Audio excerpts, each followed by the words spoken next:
सूचना के अधिकार के कानून का उपयोग करने वालों की जोखिम। सूचना के अधिकार के कानून का उपयोग करने वालों एक्टिविस्ट को कुछ खास परिस्थितियों में गंभीर धमकियों का सामना करना पड़ता है। सूचना अधिकार के कार्यकर्ता अमित जेठवा की जुलाई 2010 में अहमदाबाद उच्च न्यायालय के बाहर हत्या कर दी गई। जेठवा ने गिर वन के विस्तार में अवैध खनन का पर्दाफाश करते हुए एक संसद सदस्य का नाम लिया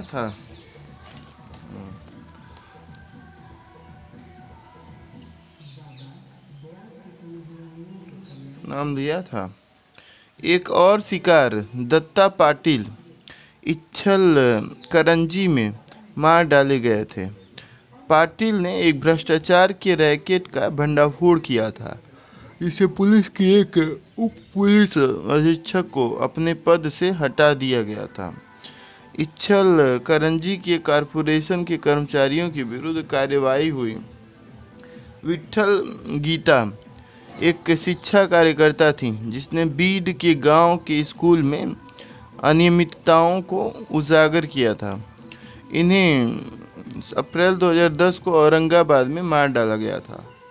बिहार में बेगूसराय के शशिधर मिश्रा ने पंचायत तथा ब्लॉक स्तरों पर भ्रष्टाचार का भंडाफोड़ किया। इनकी हत्या किसी अनजाने हत्यारे ने फरवरी 2010 में कर दी। अरुण सावंत ने सूचना के अधिकार के तहत बादलपुर म्युनिसिपल कॉरपोरेशन के बारे में अनेक आवेदन किए। इन्हें फरवरी 2010 में गोली मार दी गई।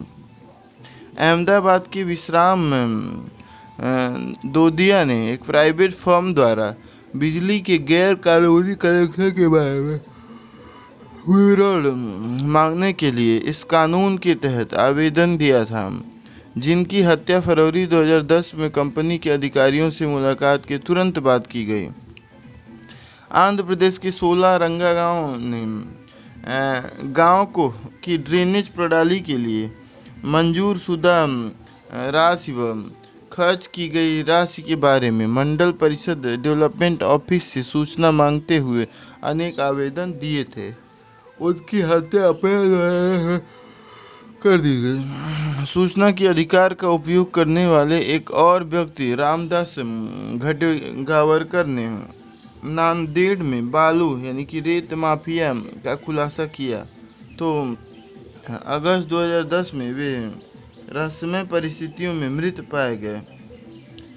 व्हिसल ब्लोअर्स को संरक्षण।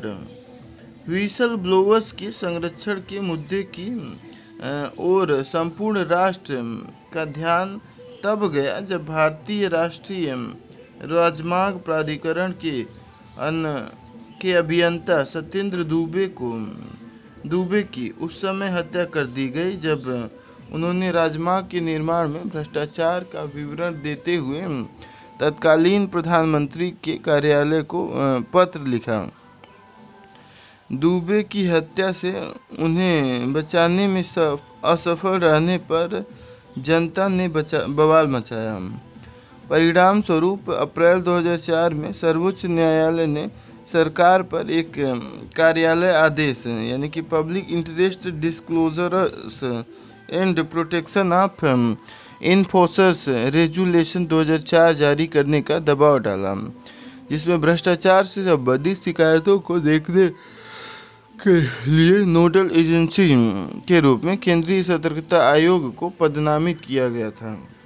तथापि ऐसी दुर्घटनापूर्ण घटनाएं होती रही हैं और व्हिसल ब्लोअर्स को बचाने की ज़रूरत पर नए सिरे से ध्यान दिया जाने लगा। इस प्रकार public interest disclosure protection of informers bill 2010 Lok Sabha में 26 अगस्त 2010 को पेश किया गया।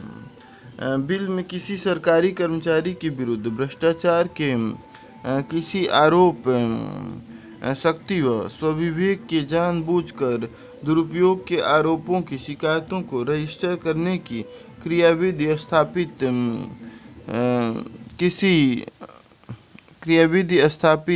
करने की क्रियाविधि स्थापित करने को कहा गया। शिकायतकर्ता की उत्पीड़न के शिकार बनने के विरुद्ध संरक्षण देने की बात थी। सूचना का अधिकार अधिनियम की क्रियाविधि। बैंकों सहित सभी सरकारी विभागों, एजेंसियों और उपक्रमों में सूचना के अधिकार के अनुरोधों का काम करने के लिए पदनामित जन सूचना अधिकारी होते हैं। सरकार के इस खुलेपन से जन जागरूकता बढ़ी है, लेकिन सूचना के अधिकार में अभी भी अनेक कठिनाइयां हैं। संक्षेप में समस्याएं निम्नलिखित हैं। अधिनियम कानून के बारे में लोगों की जागरूकता कम होना, जन सूचना अधिकारियों की अपर्याप्त कुशलता,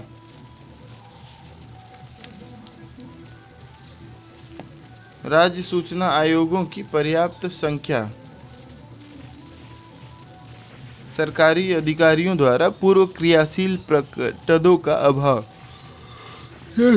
अधिकारियों की अपर्याप्त संख्या तथा वित्त पोषण, पहले से तैयार उपलब्ध कंप्यूटरीकृत सूचना की कमी, धमकियां जिनका सामना सूचना के अधिकार के कार्यकर्ता को करना पड़ता है, प्रभाव का सिंहावलोकन। इस कानून अधिनियम ने गरीबों व सीमांतकों के जीवन की गुणवत्ता में सुधार किया है। इसने भ्रष्टाचार को कुछ सीमा तक अवश्य रोका होगा। इससे सरकारी कर्मचारियों की जवाबदेही बढ़ गई है।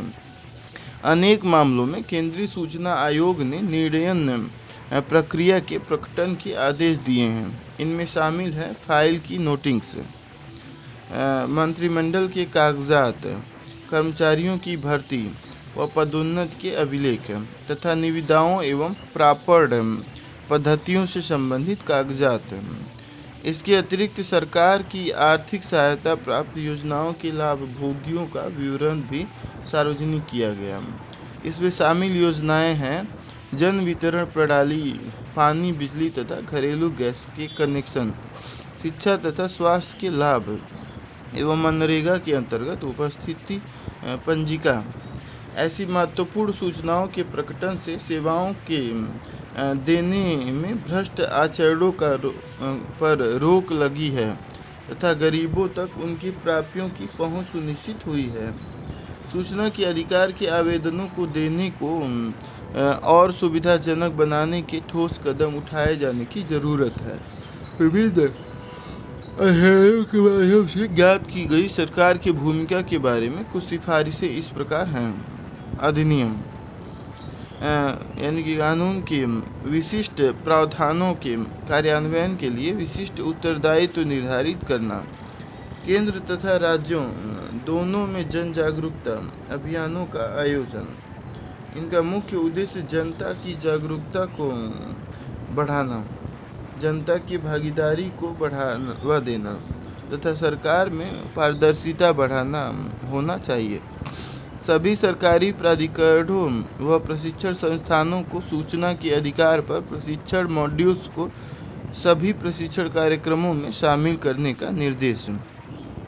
नियमों के ऐसे समूह यानी समान समूह सेट पर सहमति विकसित करना, जिससे एक राज्य में रहने वाले आवेदक प्रत्येक राज्य तथा सक्षम अधिकारी की स्थिति का पता पहले लगाए बिना, अध्ययन किए बिना तथा नियमों की जानकारी लिए बिना किसी और राज्य से भी सूचना के लिए आवेदन कर सकें। चलिए अब क्वेश्चंस पढ़ लेते हैं। सरकार सूचना को किस प्रकार संभाले, इस पर परंपरागत विचार क्या है। दूसरा, वे कौन सी परिस्थितियां थीं जिनके कारण सरकारों द्वारा सूचना को संभालने के ढंग में परिवर्तन करना जरूरी हो गया। तीसरा, सूचना के अधिकार का अधिनियम किन मुख्य विचारों पर आधारित है। चौथा, सूचना के अधिकार का अधिनियम किस प्रकार सरकार के कामकाज में पारदर्शिता को शुरू करता है। पांचवा, संक्षिप्त नोट लिखिए। जन प्राधिकरण। ख, सूचना। ग, छूट प्राप्त सूचना। छठा, सूचना के अधिकार का कानून नागरिकों को सूचना देने के लिए जिस प्रकार की संगठनात्मक व्यवस्था का निर्माण करता है उसके बारे में संक्षेप में बताइए। सातवां, सूचना के अधिकार के अधिनियम की मुख्य उपलब्धियों का उल्लेख कीजिए। आठवां, मुख्य सूचना आयोग के महत्वपूर्ण निर्णय कौन से हैं। नौवां, राजनीतिक दलों द्वारा सूचना के प्रकटन पर मुख्य सूचना आयुक्त के हाल ही के निर्णय बताइए और उनकी चर्चा कीजिए। 10वां, क्या सरकारी गोपनीयता अधिनियम की अभी भी कोई प्रासंगिकता है। एक विचार यह है कि सूचना के अधिकार के कानून का प्रयोग राष्ट्र विरोधी ताकतों द्वारा संवेदनशील एवं महत्वपूर्ण राष्ट्रीय रहस्यों को उद्घाटित करने में किया जा सकता है। क्या आप इस विचार से सहमत हैं। सूचना के अधिकार को कानून में इस संबंध में यदि कोई हो क्या पूर्वोपाय किए गए हैं। 12वां, कुछ लोगों का कहना है कि सूचना के अधिकार के कानून के कारण वरिष्ठ अधिकारियों ने अपने विचार फाइल पर खुलकर लिखने छोड़ दिए हैं। इस विचार की समीक्षा कीजिए। अब एक नया अध्याय चैप्टर 17 जो है स्टार्ट करेंगे हम लोग। क्या है शीर्षक इसका, नागरिक अधिकार पत्र यानी सिटीजन्स चार्टर। प्रस्तावना, चलिए इसका इंट्रोडक्शन जान लेते हैं। सरकार के कामकाज को दो बड़े शीर्षों में रखा जाता है। प्राधिकार का विधिक प्रयोग एवं सेवाओं का प्रदान करना। आधुनिक राष्ट्र कल्याण राष्ट्र राज्य है और वे अपने नागरिकों को अनेक प्रकार की सेवाएं उपलब्ध कराते हैं। सेवाओं में शिक्षा, स्वास्थ्य, आवास तथा परिवहन जैसे क्षेत्र शामिल होते हैं। सेवाओं में ऐसी ज़रूरतें भी शामिल होती हैं जैसे driving licence, telephone connection, gas connection, घर की वापसी, आधार कार्ड, पासपोर्ट तथा व्यक्ति की जायदाद, शैक्षिक अर्हता तथा जन्म की तारीख से सरकारी अभिलेख से उद्धरण लेना। सरकारी एजेंसियों से समय पर भरोसेमंद व गुणवत्ता की सेवाएं लेने में नागरिकों को अक्सर काफ़ी मुश्किलों का सामना करना पड़ता है। नागरिक अधिकार पत्र उन समस्याओं को हल करने का साधन है जिनका सामना नागरिक सरकारी सेवाएं देने वाले संगठनों से व्यवहार करने में करते हैं। जॉन मेजर के नेतृत्व में कंजर्वेटिव पार्टी सिटीजन चार्टर नागरिक अधिकार पत्र शुरू करने वाली पहली सरकार थी। नागरिक अधिकार पत्र लोगों के लिए सरकारी सेवाओं की गुणवत्ता में लगातार सुधार करने की कोशिश करते हैं ताकि उनकी ज़रूरतों एवं इच्छाओं को पूरा किया जा सके। टोनी ब्लेयर की लेबर सरकार ने 1998 में सर्विसेज फर्स्ट के नाम से नागरिक अधिकार पत्र को पुनः चालू किया। नागरिक अधिकार पत्र के मूलतः बनाए गए 6 सिद्धांत इस प्रकार थे। पहला, गुणवत्ता, सेवाओं की गुणवत्ता सुधारना। दूसरा, चयन यानी विकल्प, जहां कहीं भी संभव हो दिया हो।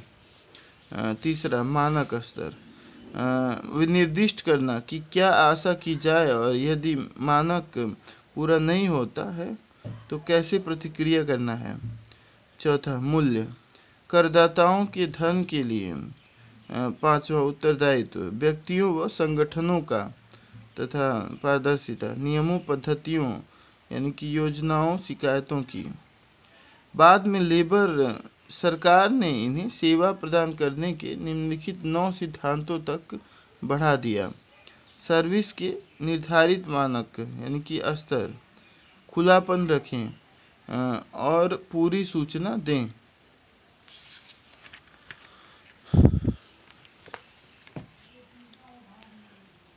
सहयोग, परामर्श लें।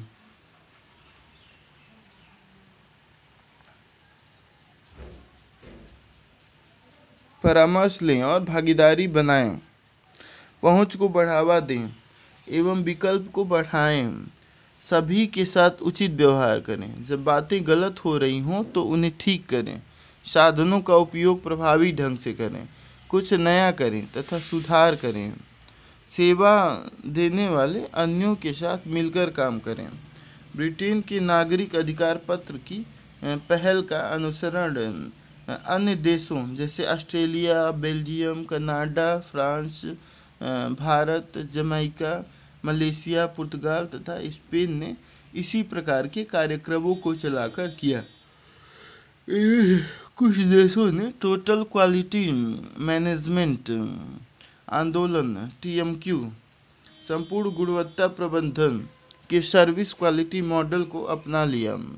लोक सेवाओं को बेहतर बनाने के लिए कुछ देशों ने business excellence model, charter, mark तथा ISO 9000 जैसी पद्धतियों का प्रयोग किया है।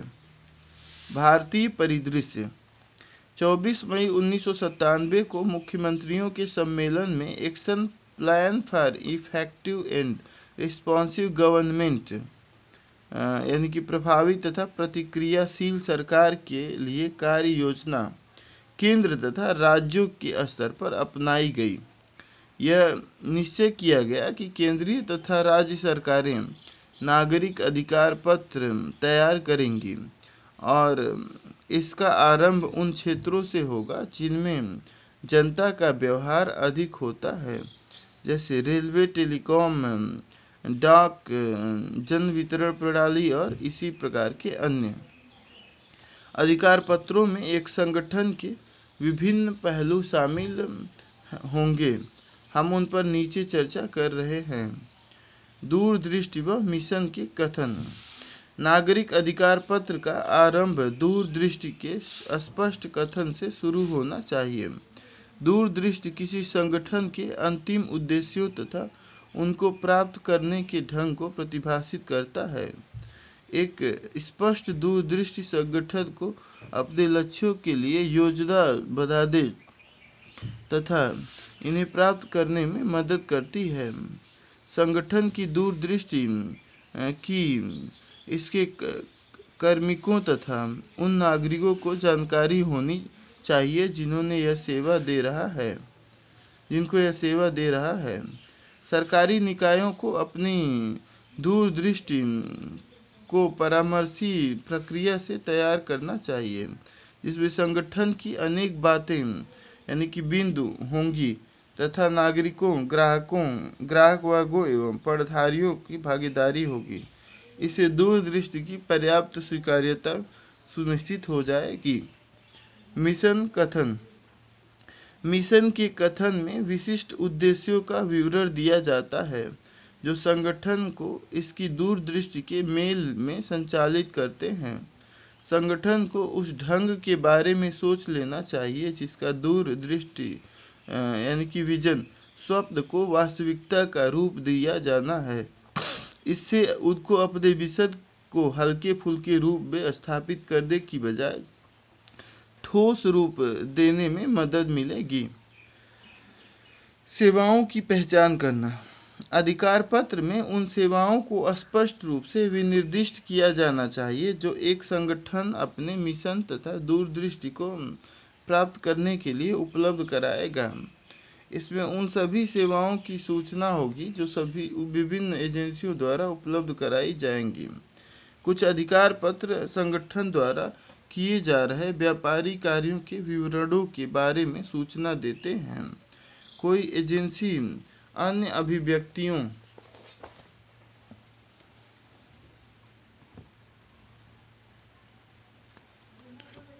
अभिव्यक्तियों जैसे आवर फंक्शंस यानी कि हमारे कार्य और हमारी गतिविधियाँ आवर ड्यूटीज़ एंड रिस्पॉन्सिबिलिटीज़ हमारे कर्तव्य तथा उत्तरदायित्व का प्रयोग कर सकती हैं। लेकिन मुख्य बिंदु यानी कि बात यह है कि सभी सेवाओं को दूरदृष्टि से स्पष्टता दिया जाना है। स्तरों की पहचान। संगठन अनेक स्तरों पर काम करते हैं।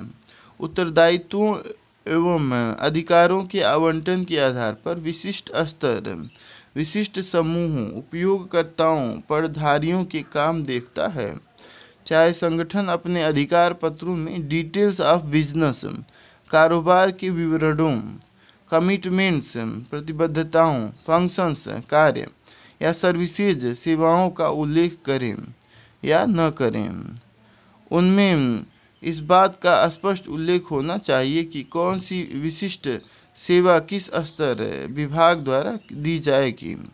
नागरिक, ग्राहक यह जान जाएंगे कि वे किसी विशिष्ट सेवा के लिए किस स्तर से संपर्क करें और डिलीवरी पॉइंट कम होने के स्थान को तलाशने में अपना समय और ऊर्जा बर्बाद न करें। अधिकार पत्र में यह बात स्पष्ट रूप से उल्लिखित होनी चाहिए कि क्या यह मंत्रालय या विभाग के अधीनस्थ सभी एजेंसियों पर लागू होता है या एजेंसियों के अपने अपने विशिष्ट अधिकार पत्र हैं। ग्राहक समूह, पदधारियों, उपयोगकर्ताओं की पहचान। नागरिक अधिकार पत्र में अपने ग्राहक समूहों, पदधारियों, उपयोगकर्ताओं का स्पष्ट उल्लेख होना चाहिए। इससे उनको बेहतर सेवाएं मिलेंगी तथा उनसे व्यवहार भी अधिक होगा। नागरिक अधिकार पत्रों की एक सामान्य कमजोरी उनकी दी जाने वाली सेवाओं के संदर्भ में ग्राहकों समूहों, पदधारियों, उपयोगकर्ताओं को स्पष्टता निश्चित करने यानी कि पहचान करने में असफलता है। इस कमजोरी को दूर करने का उपाय किया जाना चाहिए। कभी कभी संगठनों के पास वे विशिष्ट ग्राहक समूह नहीं आते हैं जिनके साथ उनका नियमित व्यवहार रहता है। कुछ संगठनों में सीधे ग्राहक आ सकते हैं जो प्राप्त सेवाओं के लिए भुगतान करते हैं, लेकिन अन्यों के पास ऐसे उपयोग करने वाले हो सकते हैं जो नागरिक होने के कारण सेवा पा सकते हैं। कुछ मामलों में किसी सेवा के उपयोगकर्ता न होने पर भी नागरिक या समूह संगठनात्मक निर्णयों के बारे में चिंतित हो सकते हैं, क्योंकि उन्हें निर्णयों के परिणामों को झेलना पड़ता है, जैसा कि औद्योगिक या खनन परियोजनाओं से संबंधित अनेक निर्णयों के मामले में हुआ है, जो स्थानीय लोगों को प्रभावित करते हैं, चाहे वे उपयोग करने वाले या ग्राहक न भी हों। लेकिन सरकारी संगठनों को सभी नागरिकों को सेवा देनी होगी, चाहे उनकी स्थिति संगठन के ग्राहकों के तौर पर कुछ भी हो। अनेक ग्राहक समूहों के साथ बड़े संगठनों में विभिन्न ग्राहक के लिए विभिन्न सेवाएं हो सकती हैं। ऐसी स्थिति में अधिकार पत्र में प्रत्येक समूह के लिए सेवाएं तथा इनमें से प्रत्येक सेवा के लिए प्रतिबद्धताओं को बताना चाहिए। संगठन के प्रत्येक स्तर पर विशिष्ट प्रतिबद्धताओं को विनिर्दिष्ट कर एवं अनुसूचित जाति, अनुसूचित जनजाति, धार्मिक अल्पसंख्यकों एवं कमजोर वर्गों जैसे विशेष ग्राहक समूहों के लिए प्रतिबद्धताओं को निर्दिष्ट कर इसे और परिष्कृत किया जा सकता है। प्रत्येक सेवा के लिए समय सीमाओं के विनिर्देश। अधिकार पत्र में यह बताना होगा कि कोई विशिष्ट सेवा कितने समय में दी जाएगी। समय का उल्लेख कर संगठन जनता की अनपेक्षित आशाओं से बचाव करेगा और उचित कार्यक्रम के भीतर काम कर सकेगा। नागरिक भी अपने कार्यक्रम तदनुसार बना सकते हैं और जहां कहीं भी हो उपलब्ध हों विकल्पों की तलाश कर सकते हैं। यह देखा गया है कि कुछ सेवाएं हमेशा रहने वाली हैं। इसका उदाहरण वे सेवाएं हैं जो टेलीकम्युनिकेशन विभाग, भारतीय रेलवे, डाक तथा तार विभाग, पेयजल विभाग देते हैं। तथापि कुछ सेवाएं जैसे डाक का वितरण, डाक जमाओं का भुगतान तथा टेलीफोन कनेक्शन का लगाया जाना, रेलवे के टिकटों का आरक्षण रद्द कराना भी समयबद्ध हो सकते हैं। प्रत्येक स्तर के लिए समय सीमाओं के विनिर्देश।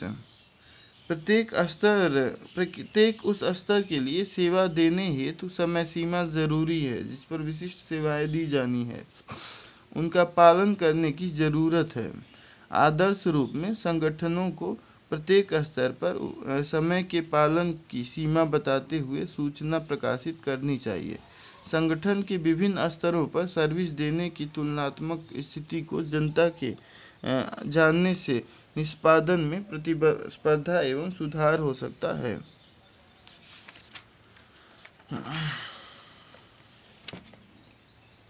सेवा की क्वालिटी मानकों के विनिर्देश।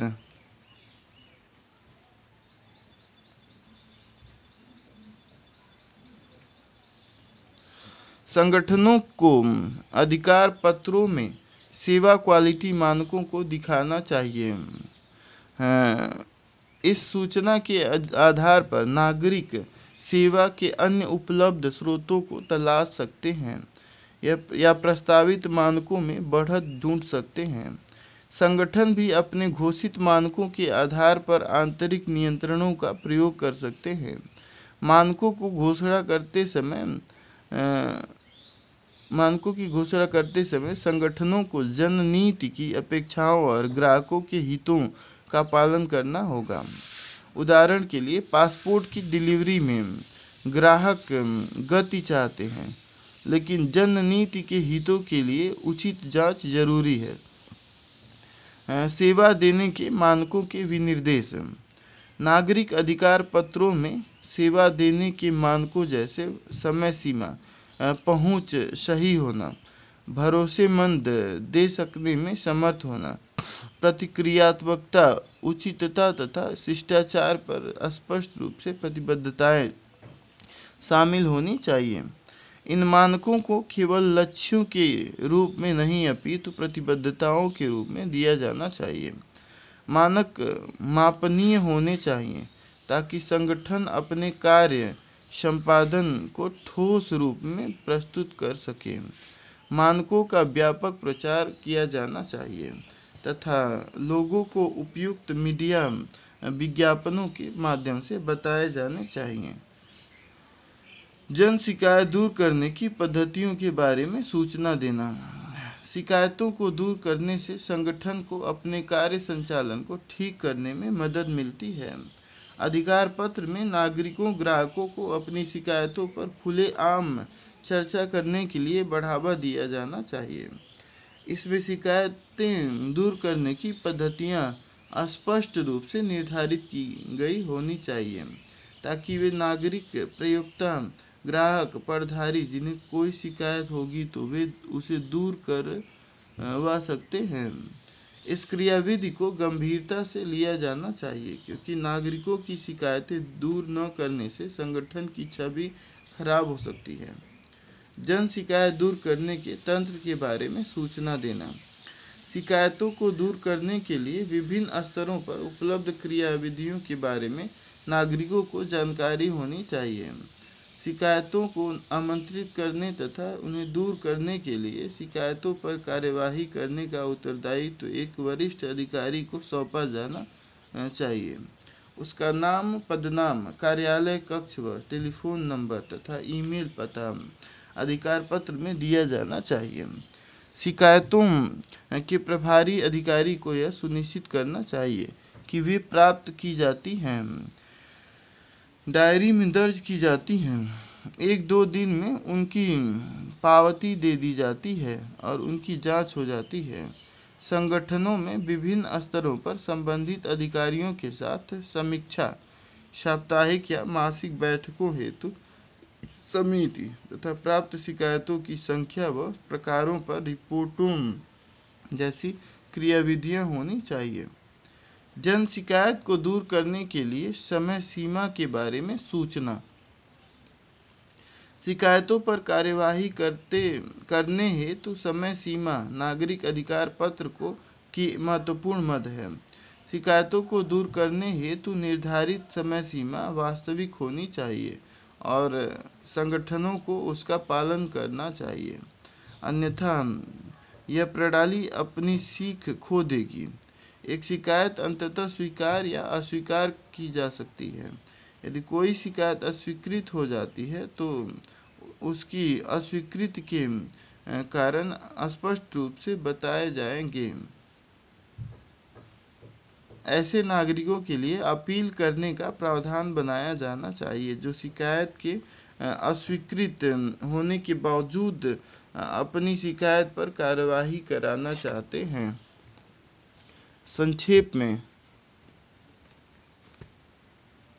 संक्षेप में कह सकते हैं कि नागरिक अधिकार पत्र में शामिल हैं दूरदृष्टि व मिशन कथन, सेवाओं की पहचान, स्तरों की पहचान, ग्राहक समूहों, पढ़धारियों, उपयोगकर्ताओं की पहचान, प्रत्येक सेवा के लिए समय सीमा का विनिर्देश, प्रत्येक स्तर के लिए समय सीमा का विनिर्देश, सेवा की क्वालिटी के मानकों का विनिर्देश, सेवा देने के मानकों का विनिर्देश तथा शिकायतों को दूर करने की पद्धतियों के बारे में सूचना। प्रभावी बनाने के लिए नागरिक अधिकार पत्र में निम्नलिखित के लिए स्पष्ट सूचना देने की जरूरत है। फार्मों एवं शुल्कों के बारे में जानकारी के साथ सेवाओं को प्राप्त करने की प्रक्रियाएं, पद्धतियां, पते, टेलीफोन नंबरों तथा ईमेल सहित सेवा देने वालों तक पहुंचने के लिए संपर्क स्थल, पॉइंट, सूचना देने वाले पटलों की अवस्थिति तथा कार्य। सूचना के अधिकार अधिनियम 2005 के अंतर्गत प्रकाशित योजनाओं की हैंडबुक, नागरिकों के अधिकार पत्रों हेतु मॉनिटरिंग क्रियाविधि, जनता से सुझाव व विचार प्राप्त करने के लिए पद्धति। नागरिक अधिकार पत्र के विविध पहलू, तर्कपरकता। नागरिक अधिकार पत्र चार्टर नागरिकों तथा जनसेवा उपलब्ध कराने वाले के बीच समझ को व्यक्त करता है। सेवा उपलब्ध कराने वाला प्रायः सरकारी विभाग या वह एजेंसी होती है जो कोई विशिष्ट सेवा देती है। यदि कोई सेवा बाहर गैर सरकारी एजेंसी को दी जाती है तो वह एजेंसी सेवा देने वाली बन जाती है। उदाहरण के लिए जन्म का प्रमाण पत्र गांव की पंचायत या म्यूनिसिपैलिटी या शहर के निगम द्वारा दिया जा सकता है। नागरिक अधिकार पत्र में सेवा की क्वालिटी तथा इसे उपलब्ध कराने के समय का उल्लेख होना चाहिए। यह जनता के अधिकारों एवं सरकारी कर्मचारियों के उत्तरदायित्वों का विवरण है। नागरिकों को ऐसी विशिष्ट क्वालिटी की सेवा पाने का हक है जो उनकी ज़रूरतों को पूरा करती हो और उचित लागत पर कुशलतापूर्वक दी जाती है। नागरिक अधिकार पत्र सेवा उपलब्ध कराने वालों द्वारा की गई लिखित स्वैच्छिक घोषणा है। यह संबंधित सेवाओं के स्तरों, क्वालिटी या मानक को विनिर्दिष्ट करता है। यह लोगों को उपलब्ध विकल्पों को बताता है या यह बताता है कि क्या लोग ऐसी सेवाएं अन्य सेवा प्रदाताओं से प्राप्त कर सकते हैं या नहीं।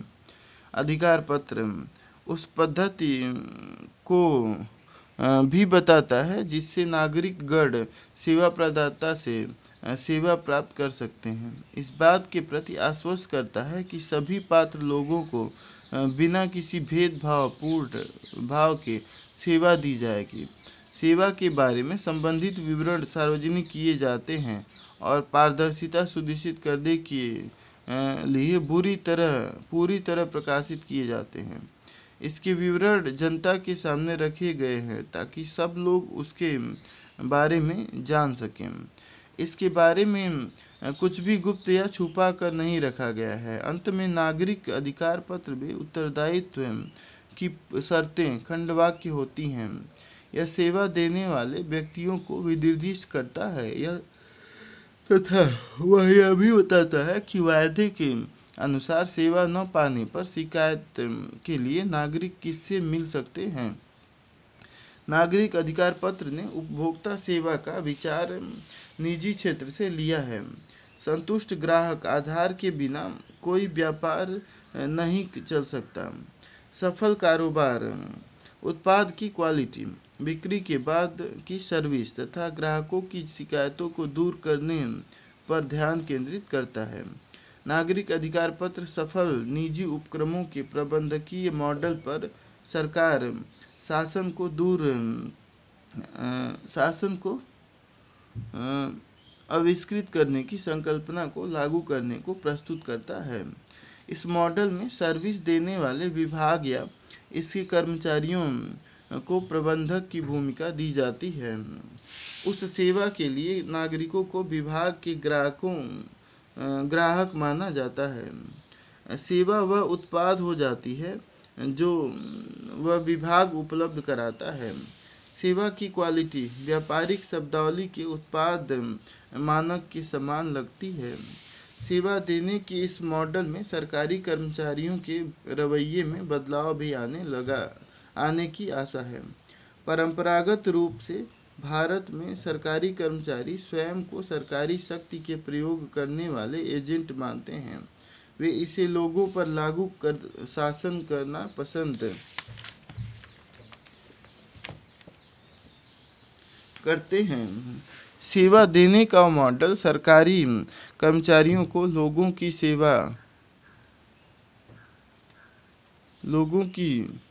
सेवा करते हैं। सेवा देने का मॉडल सरकारी कर्मचारियों को लोगों की सेवा देने वालों की भिन्न भूमिका में ढाल देते हैं। उन्हें सेवा सहानुभूति के साथ देनी है और लोगों की संतुष्टि सुनिश्चित करनी है। लोग कर देते हैं और सेवा देते समय यह सुनिश्चित करना होगा कि लोग अपने पैसे का मूल्य पाएं। नागरिक अधिकार पत्र में ऐसे वायदे नहीं करने चाहिए जो पूरे नहीं किए जा सकते।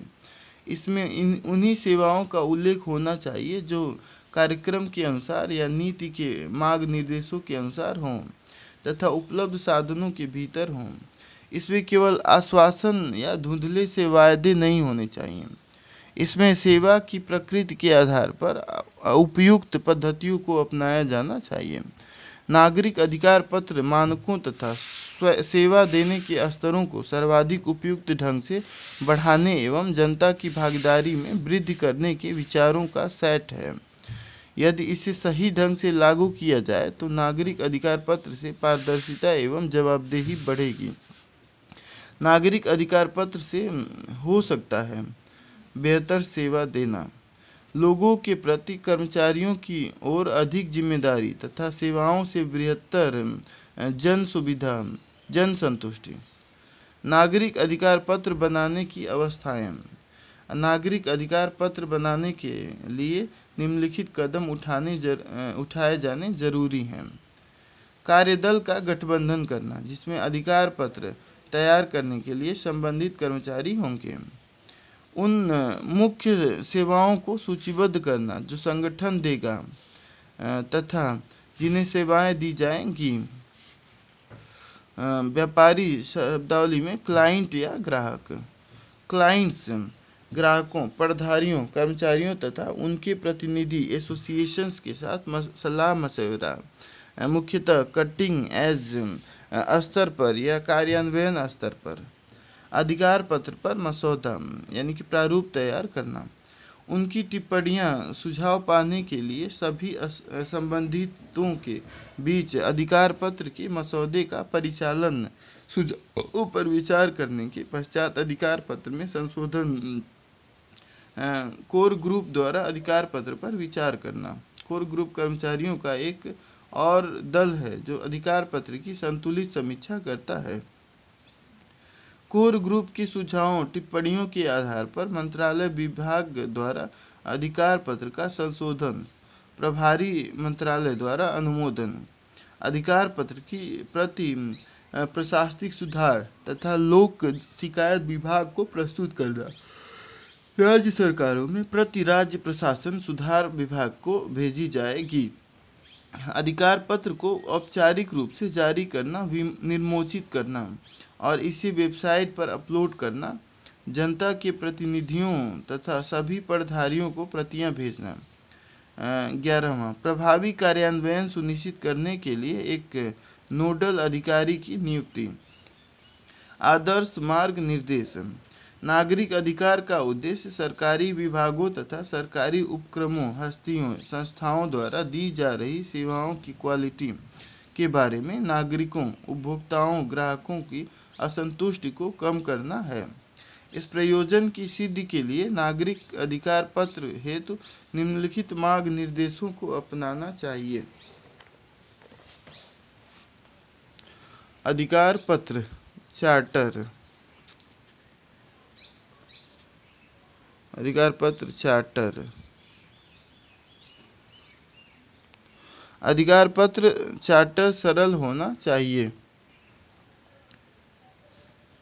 अधिकार पत्र को तैयार करते समय वरिष्ठ अधिकारियों या विशेषज्ञों को इसे लागू करने वाले कटिंग एज कर्मचारियों का तथा इसका प्रयोग करने वाले नागरिकों या उनके प्रतिनिधियों से परामर्श कर लेनी चाहिए। नागरिक अधिकार पत्र को कार्यालय की सूचना पट पर लगा देने मात्र से सेवा देने वाले कर्मचारियों के रवैये में परिवर्तन नहीं आएगा। आवश्यक वातावरण बनाने के लिए नियमित प्रशिक्षण और कर्मचारियों का उत्प्रेरण जरूरी है। अधिकार पत्र में दी जाने वाली सेवाओं को स्पष्ट रूप से बताया जाना चाहिए। प्रत्येक उपलब्ध सेवा के लिए अधिकार पत्र में इसके पात्र लोगों, उपभोक्ताओं की हकदारी, सेवा के मानक स्तर तथा मानकों के भंग होने पर उपभोक्ताओं को उपलब्ध सुधारात्मक उपायों का उल्लेख होना चाहिए। सेवाओं का लाभ उठाने की पद्धतियों व देय शुल्कों का वेबसाइट, डिस्प्ले बोर्डों, बुकलेट्स, पूछताछ खिड़कियों पर प्रदर्शन होना चाहिए। यह स्पष्ट कर दिया जाना चाहिए कि सेवाएं यथासंभव अधिकार पत्र में दिए गए के नियम के अनुसार देने के पूरे प्रयास किए जाएंगे, लेकिन वे वाद योग्य नहीं हैं या अदालतों द्वारा लागू नहीं किए जा सकते। अनुभव के आधार पर हर 6 महीनों में अधिकार पत्र की समीक्षा करने के लिए कार्यक्रम सहित उसमें प्रतिक्रियाएं प्राप्त करने। निष्पादन लेखा जोखा बताता है कि क्या सेवाएं अधिकार पत्र में किए वायदे के अनुसार दी जा रही हैं या नहीं, लेने के प्रावधान होने चाहिए। 9, यदि कोई संगठन कोई विशिष्ट सेवाएं प्रदान करता है तो प्रत्येक विशिष्ट सेवा क्षेत्र के लिए अलग अलग अधिकार पत्र तैयार किए जा सकते हैं। सामान्य ढांचा, जनरल स्ट्रक्चर। नागरिक अधिकार पत्र के संघटकों का उल्लेख हम पहले कर चुके हैं। अधिक व्यापक अर्थों में अधिकार पत्र का आरंभ दी जाने वाली सेवाओं के संक्षिप्त विवरण से होना चाहिए। इसमें सेवा के लोक स्वरूप, व्यवहार का उल्लेख होना चाहिए, जैसे रेलवे में टिकट आरक्षण या यात्री सुविधाएं, डाक डिलीवरी या डाक विभाग की प्रीमियम सेवाएं, मानकों के प्रति प्रतिबद्धता, समय सीमाओं एवं सेवा की क्वालिटी को विनिर्दिष्ट करती हैं। अधिकार पत्र उन कर्मचारियों या सेवा प्रदाताओं को विनिर्दिष्ट करेगा वे कहाँ मिल सकते हैं तथा उनसे क्या प्रत्याशित है। अधिकार पत्रों को लोगों को सूचित यानी कि सूचना प्राप्त रखना चाहिए तथा उस सूचना का विशेष ध्यान रखना चाहिए जिसकी ज़रूरत लोगों को सेवा प्राप्त करने के लिए पड़ेगी। अधिकार पत्र में ऐसी किसी समस्या का भी ध्यान रखना चाहिए जिसके कारण सेवा देने में असफलता उत्पन्न हो सकती है और लोगों को बताना चाहिए कि ऐसी आकस्मिकता में इस प्रयोजन के लिए पदनामित कर्मचारियों से वे कैसी मदद पा सकते हैं। इसमें इस बात का भी उल्लेख हो सकता है कि नागरिक किस प्रकार अपने सुझावों से या अन्य किसी प्रकार से संगठन की मदद कर सकते हैं। अधिकार पत्रों के कार्यान्वयन हेतु करणीय व अकरणीय। नागरिक अधिकार पत्रों के कार्यान्वयन के अनुभव के आधार पर प्रशासनिक सुधार विभाग ने इनके कार्यान्वयन के लिए निम्नलिखित सकारात्मक तथा नकारात्मक मार्ग निर्देश बनाए हैं। स्थिर गति से आगे बढ़िए। व्यवहार के क्षेत्रों की सूची बनाइए। अधिकार पत्र को छोटे छोटे चरणों में आरंभ कीजिए। नागरिक अधिकार पत्रों को बनाने व लागू करने में ग्राहकों और कर्मचारियों को जोड़िए। 5वां,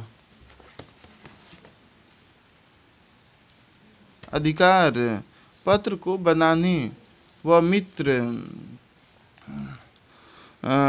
बनाने व 5 वर्षों तक लागू करने के लिए मास्टर प्लान बनाइए और साथ ही इस अवधि के लिए बजट भी बनाइए। छोटे छोटे और अत्यंत मुखर उपायों से ग्राहकों का विश्वास जीतिए। अनुभव के आधार पर अधिकार पत्र में संशोधन करने के लिए तत्पर रहिए। प्रस्तावित प्रतिबद्धताओं की सूचना लोगों को दें। सरल भाषा का प्रयोग कीजिए। सामाजिक कार्यालयों को प्रशिक्षित कीजिए। शक्तियों का प्रत्यायोजन कीजिए। प्रतिक्रिया, फीडबैक तथा स्वतंत्र जांच हेतु प्रणालियां स्थापित कीजिए। अधिकार पत्रों को तैयार करते समय निम्नलिखित त्रुटियों से बचना चाहिए। अधिकार पत्रों में जल्दबाजी करना, अवास्तविक, अव्यावहारिक होना, अधिक प्रतिबद्धताएं ले लेना, कार्य संपादन स्तरों से सूचनाएं लिए बिना निर्माण व कार्यान्वयन पूरा करना, संपूर्ण मंत्रालय विभाग संगठन के लिए एक पैकेज तैयार करना, जो कर सकते हैं उससे अधिक का वायदा करना, नागरिक अधिकार पत्र को अंतिम परिणाम के साथ एक बार किए जाने वाले कार्य के रूप में देखना, सेवा देने की स्थिति में होने से पहले ही नागरिकों को सूचित कर देना, केंद्रीकरण, निष्पादन, कार्य संपादन की नियमित आवधिक समीक्षा के बिना अंधाधुंध जारी रखना। अच्छे अधिकार पत्र की विशेषताएं।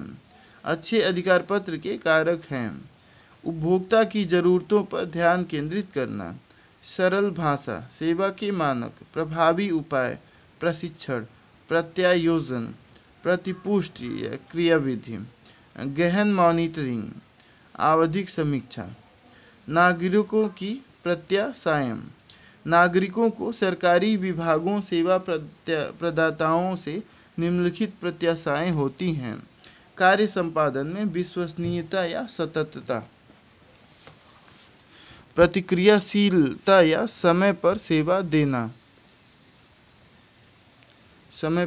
देना, विश्वसनीयता या ग्राहक के हितों को दिल में रखना, समानुभूति या ग्राहक की ज़रूरतों पर ध्यान देना, विनम्रता व परवाह करना या सेवा करने की इच्छा की भौतिक अभिव्यक्ति। समाप्त करते हुए नागरिक अधिकार पत्र के 6 सिद्धांत हैं: प्रकाशित मानक, खुलापन तथा सूचना की स्पष्टता, चयन तथा परामर्शन, विनम्रता तथा मददगार होना, गड़बड़ यानी कि खराबी हो जाने पर सुधार करना तथा पैसे के लिए मूल्य। नागरिक अधिकार पत्र का एक आदर्श प्रारूप। इस अधिकार पत्र का लक्ष्य प्रयोजन जन सेवा की बेहतर क्वालिटी हेतु कार्य करना है। हम निम्नलिखित सेवाएं देते हैं: विभाग द्वारा दी जाने वाली सेवाओं की सूची। अब इसमें फिल करना है। हमारा लक्ष्य निम्नलिखित सेवा प्रदान करने क्वालिटी मानदंडों को प्राप्त करने का है, जैसे सेवा की प्रक्रिया, सेवा प्रदान करने का मानक, समय सीमा यानी कि टाइम, सूचना की उपलब्धता। निम्नलिखित विषयों पर जानकारी हमारे यहाँ नीचे सूचीबद्ध अधिकारियों से प्राप्त की जा सकती है। पहला, सूचना का विषय, दूसरा अधिकारी का नाम, तीसरा पद नाम, चौथा स्थिति, पांचवा टेलीफोन, फैक्स, ईमेल। पांचवा, कार्यालय के समय के बाद सूचना के लिए संपर्क करें और फ़ोन नंबर इतना। छठा, निर्धारित फार्मों की आवश्यकता, फॉर्म का शीर्षक और दिया जाने वाला शुल्क। फॉर्म 7वां, फॉर्म www वेबसाइट जहां लागू हो पर भी उपलब्ध हैं और डाउनलोड किए जा सकते हैं। 8वां, शिकायत दूर करने की प्रणालियां। सभी कर्मचारियों द्वारा विनम्र व सहायक सेवाएं दी जाएंगी। यदि आपको उपरोक्त मानकों की डिलीवरी के बारे में कोई शिकायत करनी है तो आप निम्नलिखित अधिकारियों के पास अपनी शिकायत दर्ज करा सकते हैं। ये नाम है, पदनाम ये है, स्थिति ये है और मिलने का जो है स्थानीय है, टेलीफोन ये है, ईमेल, टेलीफोन। शिकायतें दर्ज कराने के लिए हमने वेबसाइट www भी बना रखी है, आप इस सुविधा का भी लाभ उठा सकते हैं। 9, एक केंद्रीकृत ग्राहक सेवा केंद्र शिकायत सुधार केंद्र में भी स्थापित किया गया है, जहां आप अपनी शिकायत दर्ज करा सकते हैं।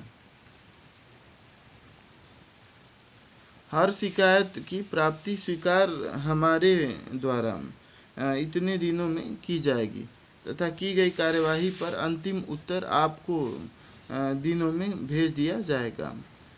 11वां, अपने प्रयोक्ताओं पटधारियों के साथ परामर्श।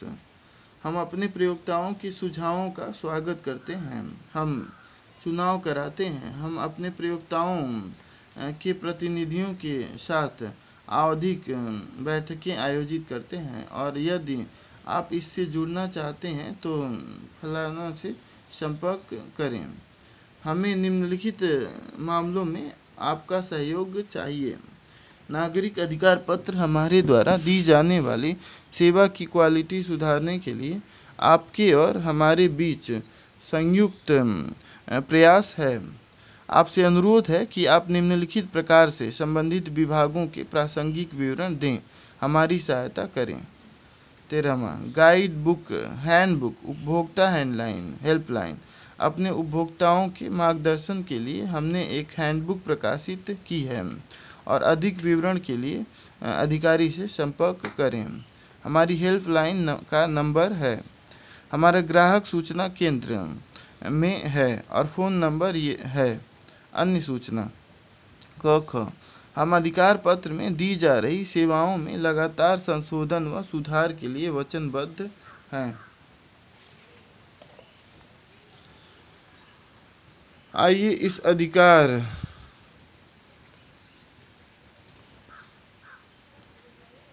इस अधिकार पत्र को सफल बनाने के लिए मिलकर काम करें। नागरिक अधिकार पत्रों की कार्य प्रणाली। नागरिक अधिकार पत्रों के विभिन्न मूल्यांकन हुए हैं।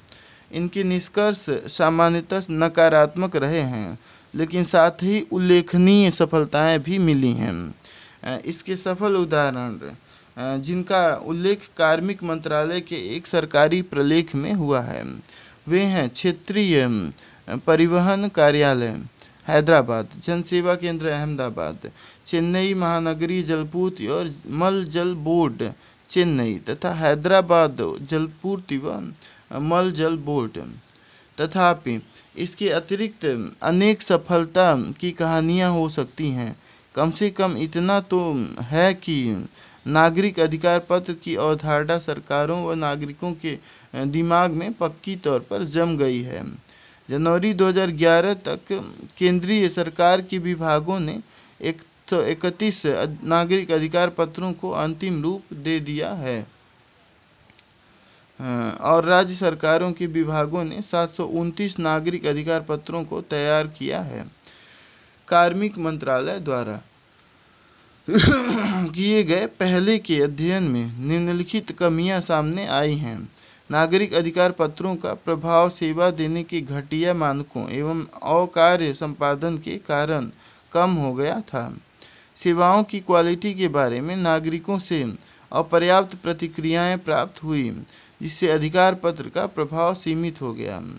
चमक रहित निष्पादन कार्य संपादन के लिए अनेक कारण खोजे जा सकते हैं, जैसे प्रचार के प्रति योजनाबद्ध सोच का अभाव, सीमित प्रशिक्षण तथा पटधारियों की सीमित भागीदारी।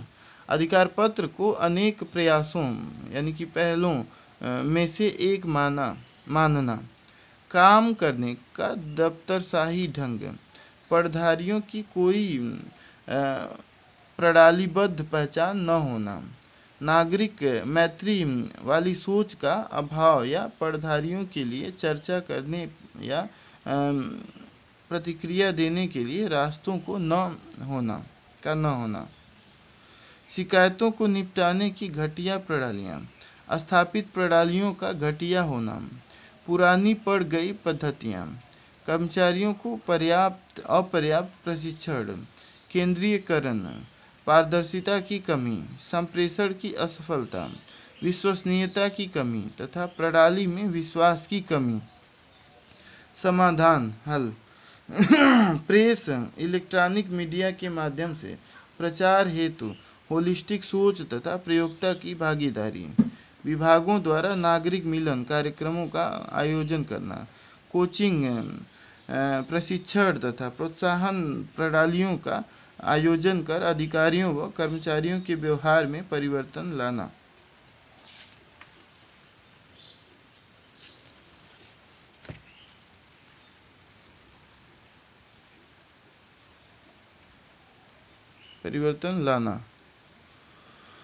कार्यालयों में ग्राहक मित्रता वाले वातावरण का निर्माण, अधिकारियों तथा कर्मचारियों तक पहुंच को सुगम बनाना, सभी स्तरों पर कर्मचारियों को प्रशिक्षण, शक्तियों का विकेंद्रीकरण तथा प्रत्यायोजन, प्रौद्योगिकी उन्नयन, प्रक्रिया की समीक्षा तथा पुनर्गठन, ग्राहक विश्वासोत्पादक उपाय, सूचना तथा रिपोर्टों को सेवा के प्रयोक्ताओं के साथ बांटना, नकारात्मक प्रतिक्रियाओं को मांगना तथा ग्राहकों के मन से भय को दूर करते हुए परामर्शी समितियों का गठन, जनता को आश्वस्त करना कि प्रतिक्रिया से प्राप्त सूचना का उपयोग सेवाओं को सुधारने में किया जाएगा। समान वस्तुओं तथा सेवाओं की समयबद्ध डिलीवरी हेतु नागरिकों के अधिकार का बिल तथा उनकी शिकायतों को दूर करना। अब सरकार ने प्रत्येक लोक प्राधिकरण के लिए नागरिकों के प्रति उत्तरदायित्व निर्धारित करने के लिए कानून पारित करने का निश्चय किया है, जिनमें समान और सेवाओं को समयबद्ध ढंग से देने तथा नागरिक अधिकार पत्र के पालन न करने के लिए शिकायत दूर करने की क्रियाविधि विनिर्दिष्ट की गई है। इस प्रयोजन के लिए संसद में 2011 में एक बिल प्रस्तुत किया गया था। पृष्ठभूमि, वह बिल नागरिकों के 2 अधिकारों के बारे में था, वस्तुओं और सेवाओं की समयबद्ध डिलीवरी का है, दूसरा शिकायतों को दूर करने का है। बिल में नागरिक अधिकार पत्र का उल्लेख है। यह वह प्रलेख है जो सेवाओं के उस मानक को बताता है जो एजेंसी देती है। यह सामान और सेवाएं देने के लिए समय सीमा भी बताता है। सन 2007 में द्वितीय प्रशासनिक सुधार आयोग ने सिफारिश की थी कि नागरिक अधिकार पत्र का पालन न करने पर दंड निर्धारित होना चाहिए। 2008 में संसदीय अस्थायी कार्मिक लोक शिकायत कानून विधि तथा न्याय समिति ने शिकायत दूर करने की क्रियाविधियों को सांविधिक स्थिति देने की सिफारिश की थी। केंद्रीय सूचना आयोग ने सिफारिश की लोगों की अपनी शिकायतों को हल करने के लिए सूचना के अधिकार के अधिनियम को प्रयोग करने की प्रवृत्ति को कम करने के लिए शिकायत दूर करने की प्रणालियों को मजबूत किया जाना चाहिए। यह देखा गया है कि आवेदक आरटीआई अधिनियम का सहारा सूचना पाने के लिए नहीं अपितु अपनी समस्याओं को हल करवाने के लिए लेते हैं। राष्ट्रपति ने 2009 में संसद को अपने अभिभाषण में कहा था कि सरकार लोक सेवाओं की प्रभावी डिलीवरी सुनिश्चित करने पर ध्यान देगी। लोकपाल बिल 2011 की जांच करने वाली अस्थायी समिति ने नागरिक अधिकार पत्र एवं शिकायत दूर करने का काम करने के लिए एक अलग कानून बनाने की सिफारिश की थी। संसद ने 27 अगस्त 2011 को लोकपाल पर सेंस ऑफ द हाउस संकल्प को अपनाते हुए सिद्धांत रूप से नागरिक अधिकार पत्र बनाने के लिए सहमति दे दी थी। वर्तमान में सरकारी विभाग शिकायतों को आंतरिक तौर पर ही निपटा रहे हैं। लोग याचिका दायर कर उच्च न्यायालय का दरवाजा भी खटखटा सकते हैं। इसके अतिरिक्त मार्च 2012 को यथास्थिति अनेक राज्यों ने शिकायतें दूर करने की क्रियाविधियों को देने के लिए कानून लागू किए हैं।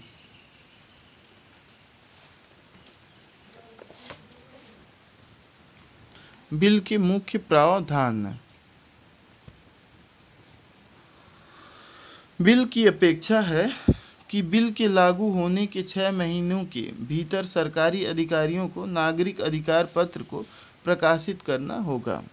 अधिकार पत्र में विनिर्दिष्ट होना चाहिए कि सरकारी प्राधिकरण द्वारा दी जाने वाली सेवाएं कौन सी हैं तथा उनकी गुणवत्ता क्या है। प्रभागों के अध्यक्ष नागरिक अधिकार पत्र के वितरण और अद्यतनीकरण के लिए उत्तरदायी हैं। सरकारी प्राधिकरणों में शामिल हैं संवैधानिक तथा सांविधिक प्राधिकरण, किसी सरकारी अधिसूचना के अंतर्गत स्थापित संस्थाएं, निजी सरकारी साझेदारी, इनमें वे गैर सरकारी संस्थाएं भी शामिल हैं जिन्हें पर्याप्त सरकारी वित्त पोषण मिलता है, सरकारी कंपनियां तथा वे कंपनियां जो लाइसेंस या सांविधिक उत्तरदायित्व के तहत सेवाएं उपलब्ध कराती हैं। सेवाओं की कुशल व प्रभावी डिलीवरी करने तथा शिकायतों को दूर करने के लिए सरकारी संस्थाओं को सूचना सुविधा केंद्रों की स्थापना करनी चाहिए।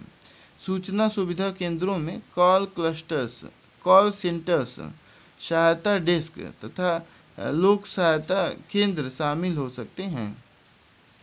लोक शिकायत सुधार आयोग। बिल केंद्रीय व राज्य शिकायत सुधार आयोगों की स्थापना करता है। प्रत्येक आयोग में एक मुख्य आयुक्त और 10 तक आयुक्त होंगे। आयुक्तों की नियुक्ति राष्ट्रपति राज्यपाल द्वारा चयन समिति की सिफारिश पर की जाएगी। इस समिति में प्रधानमंत्री, मुख्यमंत्री, लोकसभा, विधानसभा में विपक्ष का नेता और सर्वोच्च न्यायालय, उच्च न्यायालय का पीठासीन न्यायाधीश शामिल होगा। आयुक्तों के पद पर नियुक्तियों के लिए व्यक्तियों को केंद्रीय, राज्य सरकार वर्तमान या पूर्व सचिव, ख सर्वोच्च न्यायालय के वर्तमान या पूर्व न्यायाधीश या उच्च न्यायालय के वर्तमान या पूर्व मुख्य न्यायाधीश, 10 वर्षों तक जिला जज या उच्च न्यायालय के न्यायाधीश या ऐसे प्रतिष्ठित व्यक्ति जिन्हें सामाजिक क्षेत्रों में कम से कम 20 वर्षों 15 वर्ष का अनुभव हो तथा संबंधित क्षेत्र में स्नातकोत्तर सनद डिग्री हो। आयुक्तों को विशेष परिस्थितियों में राष्ट्रपति, राज्यपाल के आदेश से हटाया जा सकता है। शिकायतें दर्ज करने की कार्यविधि। शिकायत। कोई भी नागरिक इन विषयों पर शिकायत दर्ज करा सकता है। क नागरिक अधिकार पत्र में दी गई वस्तुओं, सामान या सेवाओं को देने में असफलता। क सरकारी प्राधिकरण का कार्य प्रचालन तथा ग किसी कानून, नीति, कार्यक्रम, आदेश या योजना का उल्लंघन, पालन न करना। शिकायतों को 30 कार्य दिवसों के भीतर ठीक यानी कि दूर किया जाना चाहिए।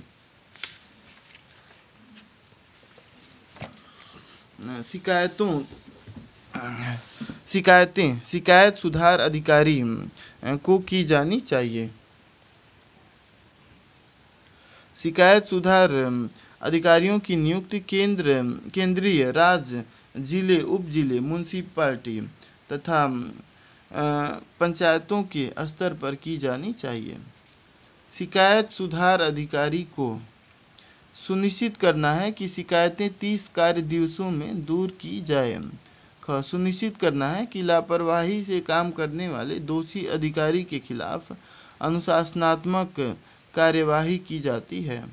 ग ऐसे मामलों में दंड और क्षतिपूर्ति की सिफारिश करेगा जहां किसी व्यक्ति ने जानबूझकर सेवा देने की अनदेखी की है या जहां भ्रष्टाचार निवारण अधिनियम 1988 के तहत प्रथम दृष्टया आधार पर मामला बनता है। को शिकायतकर्ता को शिकायत पर की गई कार्यवाही की सूचना देनी होगी। अपील। शिकायत सुधार अधिनियम अधिकारी के आदेशों के विरुद्ध पदमानित प्राधिकारी के समक्ष अपील की जा सकती है। ऐसा पदमानित प्राधिकारी शिकायत सुधार अधिनियम के ऊपर के दर्जे यानी कि पद का होगा और संबंधित सरकारी प्राधिकरण से बाहर का होगा। पदवाही प्राधिकारी प्राप्त होने के 30 कार्य दिवसों के भीतर अपीलों को निपटा देगा। यदि शिकायत सुधार अधिकारी के पास की अपीलों को 30 कार्य दिवसों के भीतर नहीं निपटाया जाता है तो शिकायत सुधार अधिकारी को उन्हें अपीलों के तौर पर पदमानित अधिकारी के पास भेजना होगा। पदमानित प्राधिकारी दोषी शिकायत सुधार अधिकारियों को दंडित कर सकता है। दूसरी अपील, पदमानित प्राधिकारी के आदेशों के विरुद्ध अपील केंद्रीय या राज्य लोक शिकायत सुधार आयोग को 30 कार्य दिवसों के बीच की जा सकती है।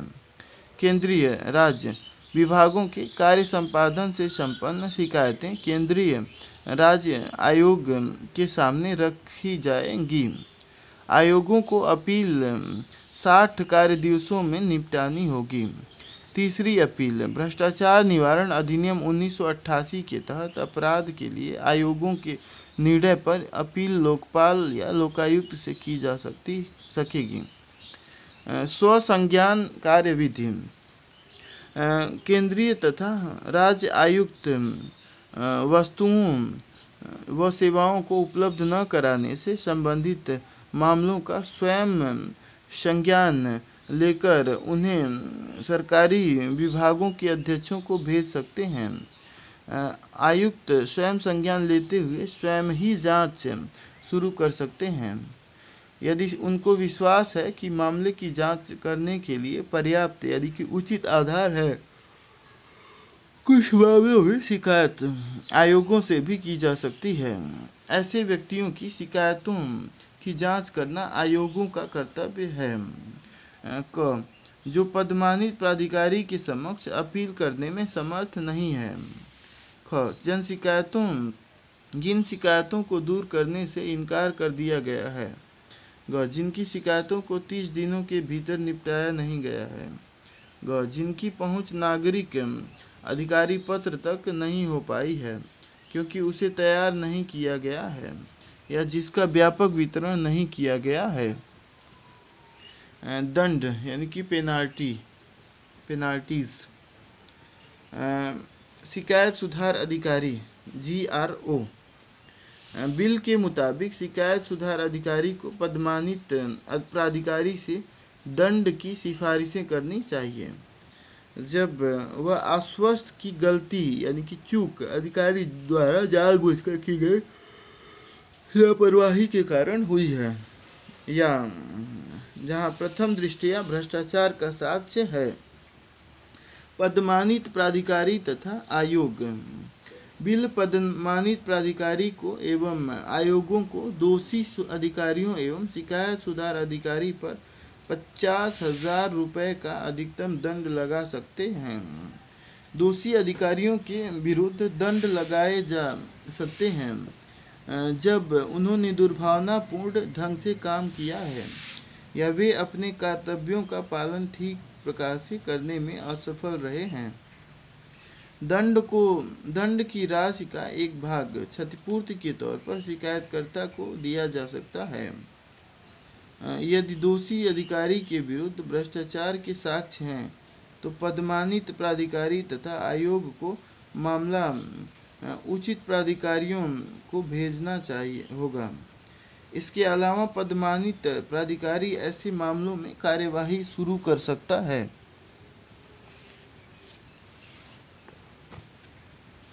दोषी अधिकारी के विरुद्ध शिकायत सुधार अधिकारी पदमानित प्राधिकारी और आयोगों द्वारा अनुशासनात्मक कार्यवाही शुरू की जा सकती है यदि दुर्भावनापूर्ण कार्य करने का साक्ष्य है।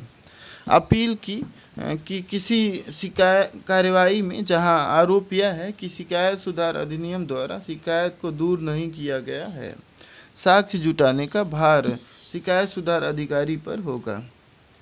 मुख्य मुद्दे आलोचकों ने बिल के प्रावधानों में कुछ कानूनी एवं अन्य मुश्किलों की ओर संकेत किया है। इन्हें यहाँ संक्षेप में दिया जा रहा है।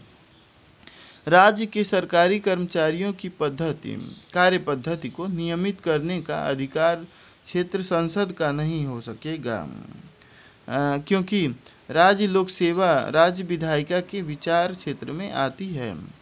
यह बिल एक समानांतर शिकायत सुधार क्रियाविधि की स्थापना कर सकता है, क्योंकि अनेक केंद्रीय व राज्य कानूनों के तहत इसी प्रकार की क्रियाविधि स्थापित की जा चुकी है।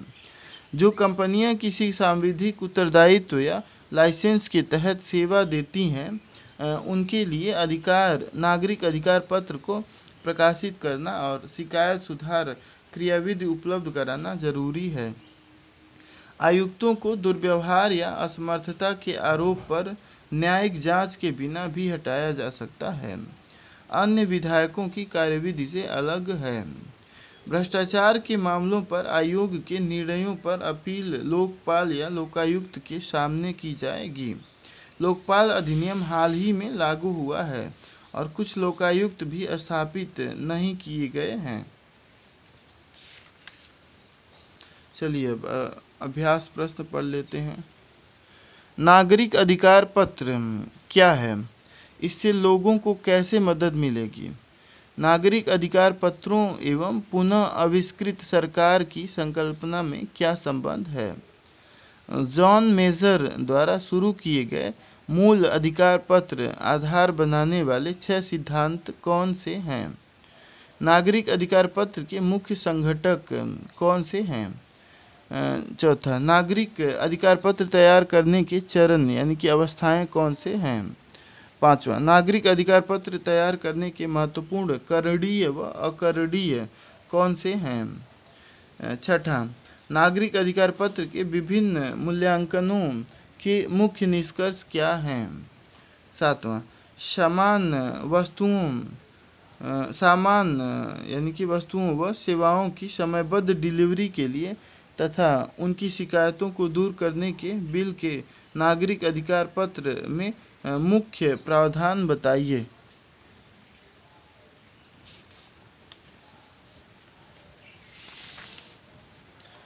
अब हम लोग पढ़ेंगे चैप्टर 18वां चैप्टर। चलिए इसको भी शुरू करते हैं। सरकारी निधियों का उपयोग। शुरू करने से पहले थोड़ा सा इसका इंट्रोडक्शन जान लेते हैं। परिचय। सरकारी निधियों के उपयोग के प्रश्न के विभिन्न पहलू हैं। पहला पहलू कार्यकुशलता से संबंधित है। दूसरा पहलू निधियों के प्रयोग के ढंग का है। तीसरा निधियों के प्रयोग के फलस्वरूप हुए उत्पादनों और परिणामों से संबंधित है। चौथा पहलू निधियों का स्रोत है। अंत में निधियों के किसी प्रयोग या व्यय को लेखा परीक्षा की अपेक्षाओं को पूरा करना पड़ता है। इसके अलावा 2 और संबंधित विचार सोच हैं। सरकारी निधियों के प्रयोग में फिजूल खर्ची या धोखेबाजी नहीं होगी। सरकारी निधियों को प्रयोग करने वाली सरकारी कर्मचारियों को वित्तीय औचित्य की सीमाओं का ध्यान पूर्वक पालन करना होगा। अब हम इन पहलुओं को परखेंगे। बजट। केंद्रीय बजट या राज्य के बजट केंद्रीय स्वीकृत योजनाओं, परियोजनाओं तथा कार्यक्रमों के लिए निधियां उपलब्ध कराते हैं। सरकार का कोई भी खर्च संसद या संबंधित विधानसभाओं की मंजूरी के बिना नहीं हो सकता।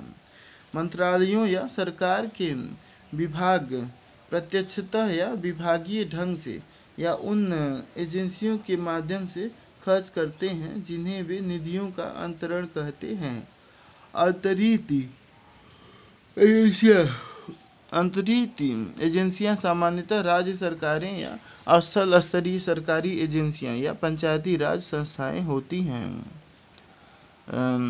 इस तरीके विधि में निधियों का प्रयोग सरकारी एजेंसियों के माध्यम से किया जाता है।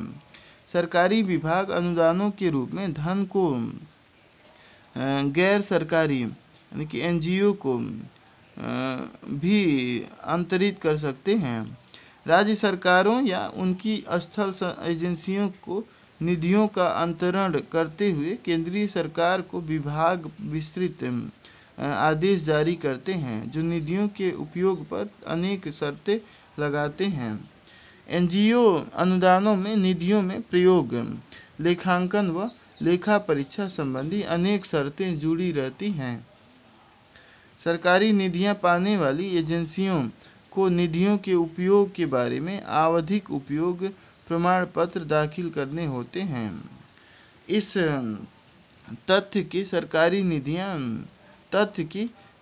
निधियां अंततः बजट से ही प्रवाहित होती हैं का मतलब यह है कि इनका प्रयोग ऐसी अनेक पद्धतियों से संचालित होता है जो सरकारी खर्च के ढंग को विनियमित करने के लिए बनाई गई है तथा वित्तीय उत्तरदायित्व को लागू करती है।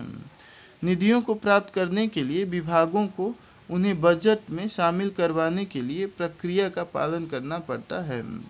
वे विभिन्न कार्यक्रमों और योजनाओं की ज़रूरतों को विभागीय बजट आकलनों में शामिल करते हैं जो जांच की सामान्य प्रक्रिया के बाद स्वीकार कर लिए जाते हैं। कुछ कटौती के साथ मंजूर कर लिए जाते हैं या अस्वीकार कर दिए जाते हैं। सामान्यतः कार्यक्रम तथा योजनाएं यदि बंद या बिल्कुल बदल न दी गई हों तो साल दर साल चलती रहती हैं। वास्तव में सरकार का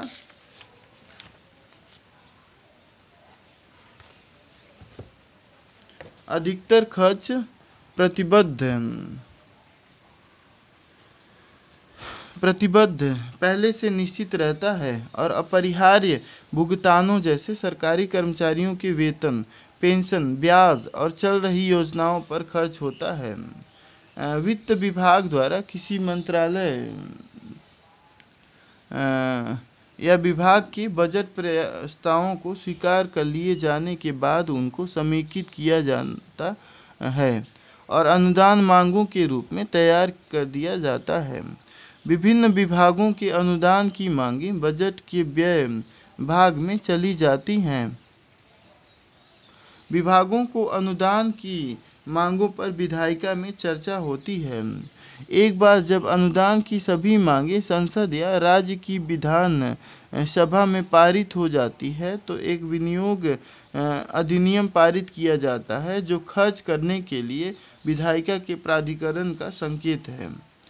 उसके पश्चात वित्त विभाग मंजूरशुदा कार्यक्रमों तथा योजनाओं पर बजट के अनुसार अनुदानों को व्यय करने के लिए देते हुए आदेश पारित कर देता है। अपने मूल विषय के लिए हमें बजट की प्रक्रिया को विस्तार से जानने की ज़रूरत नहीं है जो कि सरकारी निधियों के उपयोग पर केंद्रित है, लेकिन इतना पर्याप्त है यदि हम निधियों के उपयोग की बजटीय प्रक्रिया के आवश्यक परिणाम पकड़ सकें। बजट किसी भी योजना के व्यय को एकमुश्त प्रावधान के तौर पर मंजूर नहीं कर सकता।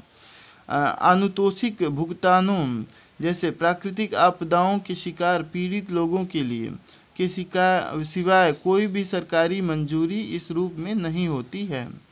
योजना पर व्यय विभिन्न अलग अलग मदों के लिए मंजूर किया जाता है। अनेक विवरणों में जाने की बजाय हम विषय की प्रकृति को जानने के लिए कुछ मदों को नोट कर सकते हैं। इस प्रकार अनावर्ती तथा आवर्ती मदों पर व्यय अलग अलग प्राधिकृत किए जाते हैं। अनावर्ती व्यय एक बार का खर्च है। आवर्ती व्यय लगातार होने वाला खर्च है जिसकी ज़रूरत हर साल पड़ती है। यह अंतर अक्सर पूंजीगत व राजस्व व्यय के बीच प्रतिभाषित होता है। राजस्व व्यय चालू, वर्तमान या चल रहे खर्च के लिए है। पूंजीगत व्यय सामान्यतः परिसंपत्तियों जैसे भवन, शेड्स या फैक्ट्रियों के निर्माण या प्राप्ति में वर्णित होता है। यह विभिन्न हस्तियों, संस्थाओं को ऋण या शेयर पूंजी में अंशदान के लिए हो सकता है। इसके अलावा अधिकारियों के वेतन, कर्मचारियों के वेतन, उनके महंगाई भत्ते, यात्रा भत्ते, कार्यालय में उपयोग होने वाला सामान, पेट्रोल एवं वाहनों के रखरखाव, कार्यालय के किराए, टेलीफोन के बिल और अनेक आकस्मिक खर्चों के लिए व्यय अलग से दिखाया जाता है। यह सब योजना का स्थापना या प्रशासनिक खर्च है और इसके सीधे निवेश किट, बीज के पैकेट, उर्वरक तथा माइक्रोन्यूट्रिएंट्स तथा अनुशंसित मात्राओं में कीटनाशक सूचना का ब्रोशर तथा इसी प्रकार अन्य मदें शामिल होंगी। यूनिट लागतों, कर्मचारियों की मेल खाती संख्या या सामग्री के निवेश के साथ विस्तृत आकलन ऐसी लागतों व संख्याओं के विस्तृत औचित्य के साथ प्रस्तुत किए जाते हैं और वित्तीय अनुमोदन के आधार बनाते हैं। जो बात नोट करने वाली है वह यह है कि किसी योजना की मंजूरी में व्यय की सीमाएं अलग अलग घटकों हेतु तय होती हैं। सामान्यतः एक घटक से दूसरे घटक पर व्यय को मोड़ देना आंशिक विचलनों के सिवाय अनुमतः नहीं है। विशेष रूप से योजनागत और गैर योजनागत मदों में व्यय को बदल देना अनुमत नहीं है, क्योंकि गैर योजनागत मदों के अंतर्गत बुक किए गए व्यय सामान्यतः कार्यक्रमों के खर्च के स्थान पर प्रशासनिक व्यय को प्रस्तुत करते हैं। एक समय योजनागत व गैर योजनागत विकास तथा गैर विकास व्यय के बीच अंतर को निकट से प्रस्तुत करता है, किंतु यह सामान्यतः महत्वपूर्ण मामला नहीं होता। व्यय प्रबंधन पर रंगराजन समिति की रिपोर्ट के बाद योजनाबद्ध बनाम गैर योजनाबद्ध के बीच के अंतर को समाप्त किया जा रहा है। इस प्रकार कोई वित्तीय मंजूरी यानी कि खर्च व्यय को व्यय के विभिन्न शीर्षों के साथ संबद्ध कर देती है। लेखांकन वर्गीकरण है जो व्यय के संकीर्ण समुच्चय से व्यापक समुच्चय तक के व्ययों को समेकित करते हैं। नियंत्रक व महालेखा परीक्षक ने लेखांकन शीर्ष निर्धारित किए हैं, जिनका आरंभ सबसे छोटी इकाई से होता है, जिसे ब्यौरेवार शीर्ष, ये लगभग 25 हैं, कहते हैं और जिन्हें व्ययों को वर्गीकृत करने के लिए बृहत्तर लेखांकन इकाइयां बनाने हेतु एक साथ जोड़ दिया जाता है। इसका प्रयोजन यह जानने के लिए खर्च को लघुत्तम मदों में विभाजित करना है कि धन कैसे व्यय किया जा रहा है। निधि का उपयोग।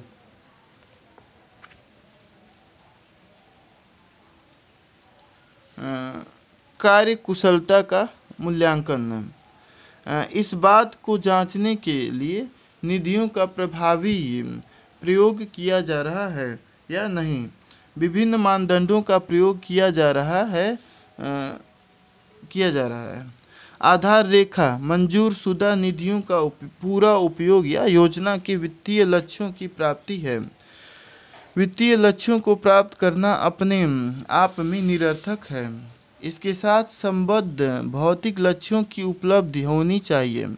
हाल ही में भौतिक लक्ष्यों से हटाकर बल अब परियोजना के परिणामों पर कर दिया गया है। उदाहरण के लिए बाल पोषण कार्यक्रम में लक्ष्य सामग्रियों की खरीद या बाल केंद्रों को उनकी डिलीवरी नहीं है, किंतु बच्चों में कुपोषण को वास्तविक कमी का है, जैसा कि मापनीय चिकित्सकीय मानदंडों में प्रतिभासित है। तथापि निधियों का पूरा उपयोग किसी योजना के निष्पादन का पहला संकेत है। अनुपयुक्त निधियों का अर्थ यह है कि योजना के आर्थिक लक्ष्य प्राप्त नहीं किए गए हैं। यह स्पष्ट संकेत है कि योजना का निष्पादन कम रहा है।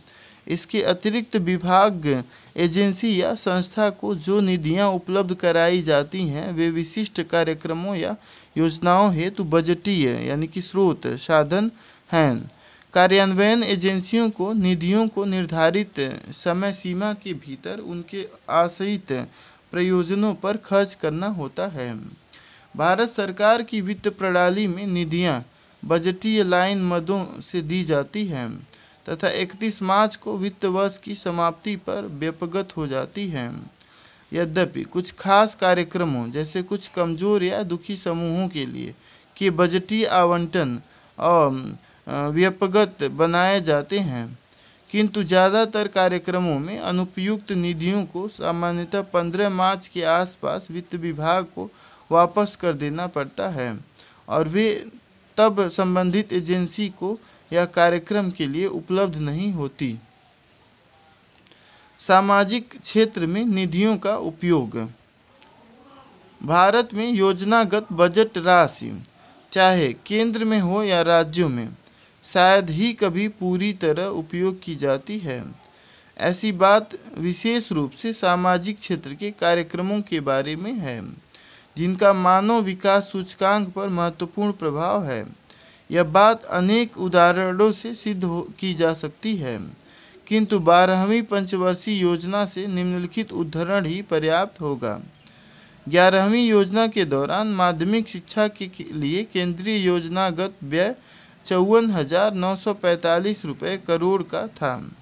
इस राशि में से 17,723 करोड़ रुपये या व्यय का 32.26% ही वास्तव में खर्च किया गया था। नई योजनाओं के आरंभ से पहले राज्य सरकारों सहित पड़धारियों के साथ विस्तृत परामर्शन प्रक्रिया के परिणाम स्वरूप कार्यान्वयन के पहले 3 वर्षों में योजनागत स्रोतों का अर्ध अनुकूलतम उपयोग हुआ। तथापि 11वीं योजना के अंतिम 2 वर्षों में मंत्रालय योजनाओं को तेजी से लागू करने की पूरी तरह तैयार था, किंतु केवल सीमित साधन उपलब्ध कराए गए। 12वीं पंचवर्षीय योजना सामान्यतः बड़े पूंजी गहनता वाले क्षेत्र अपने प्लान बजटों को पूरा उपयोग कर पाते हैं।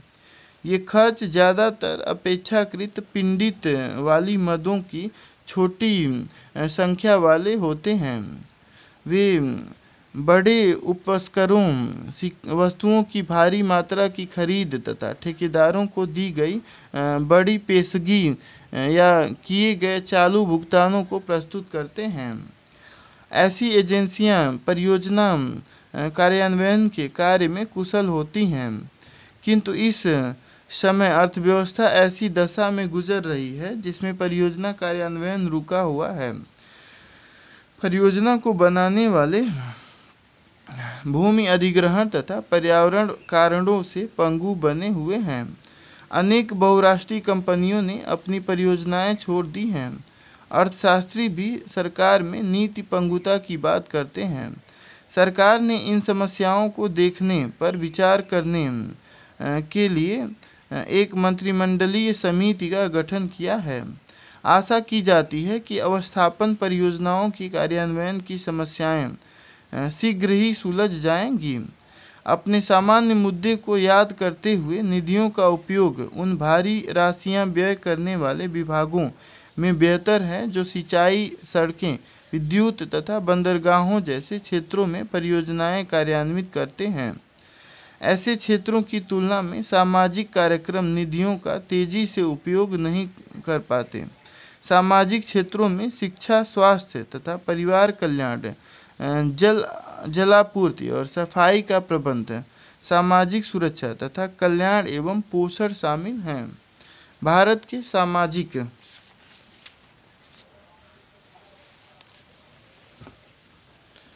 विकास के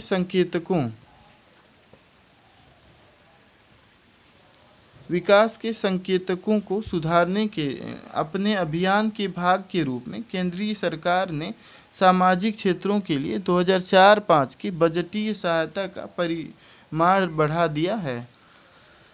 फिर भी केंद्रीय व राज्य सरकारों दोनों का सामाजिक क्षेत्रों पर वार्षिक सरकारी खर्च इसकी जीडीपी के 7% से नीचे का है।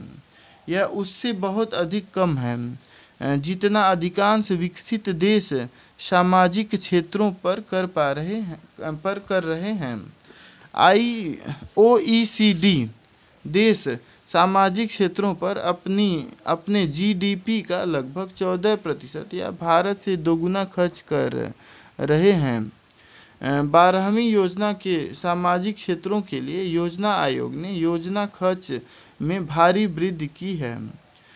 इसकी टिप्पणी है, पिछले कुछ वर्षों में सरकारी खर्च की गति नाटकीय रूप से बढ़ी है और इस खर्च का बड़ा भाग कमजोर तथा जनसंख्या के अधिक असुरक्षित कमजोर वर्गों के कल्याण को बढ़ाने पर लक्षित है। 11वीं योजना की अवधि में 15 प्रमुख फ्लैगशिप कार्यक्रमों पर लगभग 7 लाख करोड़ रुपए खर्च किए गए हैं। कुछ पर्यवेक्षकों का मानना है कि सामाजिक क्षेत्रों में समस्या अब निधियों की अपर्याप्तता नहीं है, अपितु कार्यक्रमों का खराब कार्यान्वयन और निधियों का खराब उपयोग है। इस स्थिति से बड़ी प्रशासनिक चुनौती पैदा होती है। व्यापक अर्थों में निधियों के उपयोग की समस्या अंततः कार्यक्रमों, परियोजनाओं तथा योजनाओं की निधियों के प्रयोग की समस्या प्रशासनिक कार्यान्वयन सीमित की जा सकती है। इसे सामान्य प्रशासनिक कुशलता के एक पक्ष के तौर पर देखा जा सकता है, लेकिन सामाजिक क्षेत्र की योजनाओं की प्रगति में बाधा देने वाली रुकावटों के मद्देनज़र समस्या के विस्तृत विश्लेषण की जरूरत है। व्यय या निधियों के उपयोग की प्रवृत्ति की चर्चा करते हुए हमें पहले बताए गए योजना व्यय एवं गैर योजना व्यय के अंतर को याद करना होगा। योजना व्यय पूंजीगत मदों जैसे स्कूल के भवनों, अस्पताल के भवनों, पुलों या राजस्व मदों जैसे कर्मचारियों के वेतनों, कार्मिकों की मजदूरी, पाठ्य पुस्तकों तथा दवाइयों पर किया जाता है, जो चालू पंचवर्षीय योजना के योजनाओं जैसे सर्व शिक्षा अभियान, मिड डे मील योजना तथा समाकलित शिशु विकास सेवाओं पर किया गया। गैर योजना व्यय पंचवर्षीय योजना से बाहर का है, जैसे रक्षा सेवाओं, ब्याज के भुगतानों, राज्य के साधनों तथा विभिन्न क्षेत्रों में चल रहे वर्तमान सरकारी संस्थानों पर व्यय। सामाजिक क्षेत्रों में ज़्यादातर गैर योजना व्यय जो राज्य सरकारें करती हैं वह कर्मचारियों के वेतन पर होता है। इससे एक दिलचस्प तथ्य पैदा होता है, राज्य के सामाजिक क्षेत्र के बजटों के गैर योजना पक्ष में निधियां सामान्यतः पूरी तरह खर्च हो जाती हैं। इसका कारण एकदम साफ है, कर्मचारी तो पहले से ही तैनात हैं और बजटीय प्रावधान ज़्यादातर वेतन तथा भत्ते देने के लिए होते हैं, जो कि कानून के अंतर्गत अनिवार्य भुगतान हैं। हम देख सकते हैं कि जो भुगतान हकदारी के पात्र होते हैं, जैसे छात्रवृत्तियां एवं विधवा पेंशन, पूरी तरह व्यय हो जाते हैं।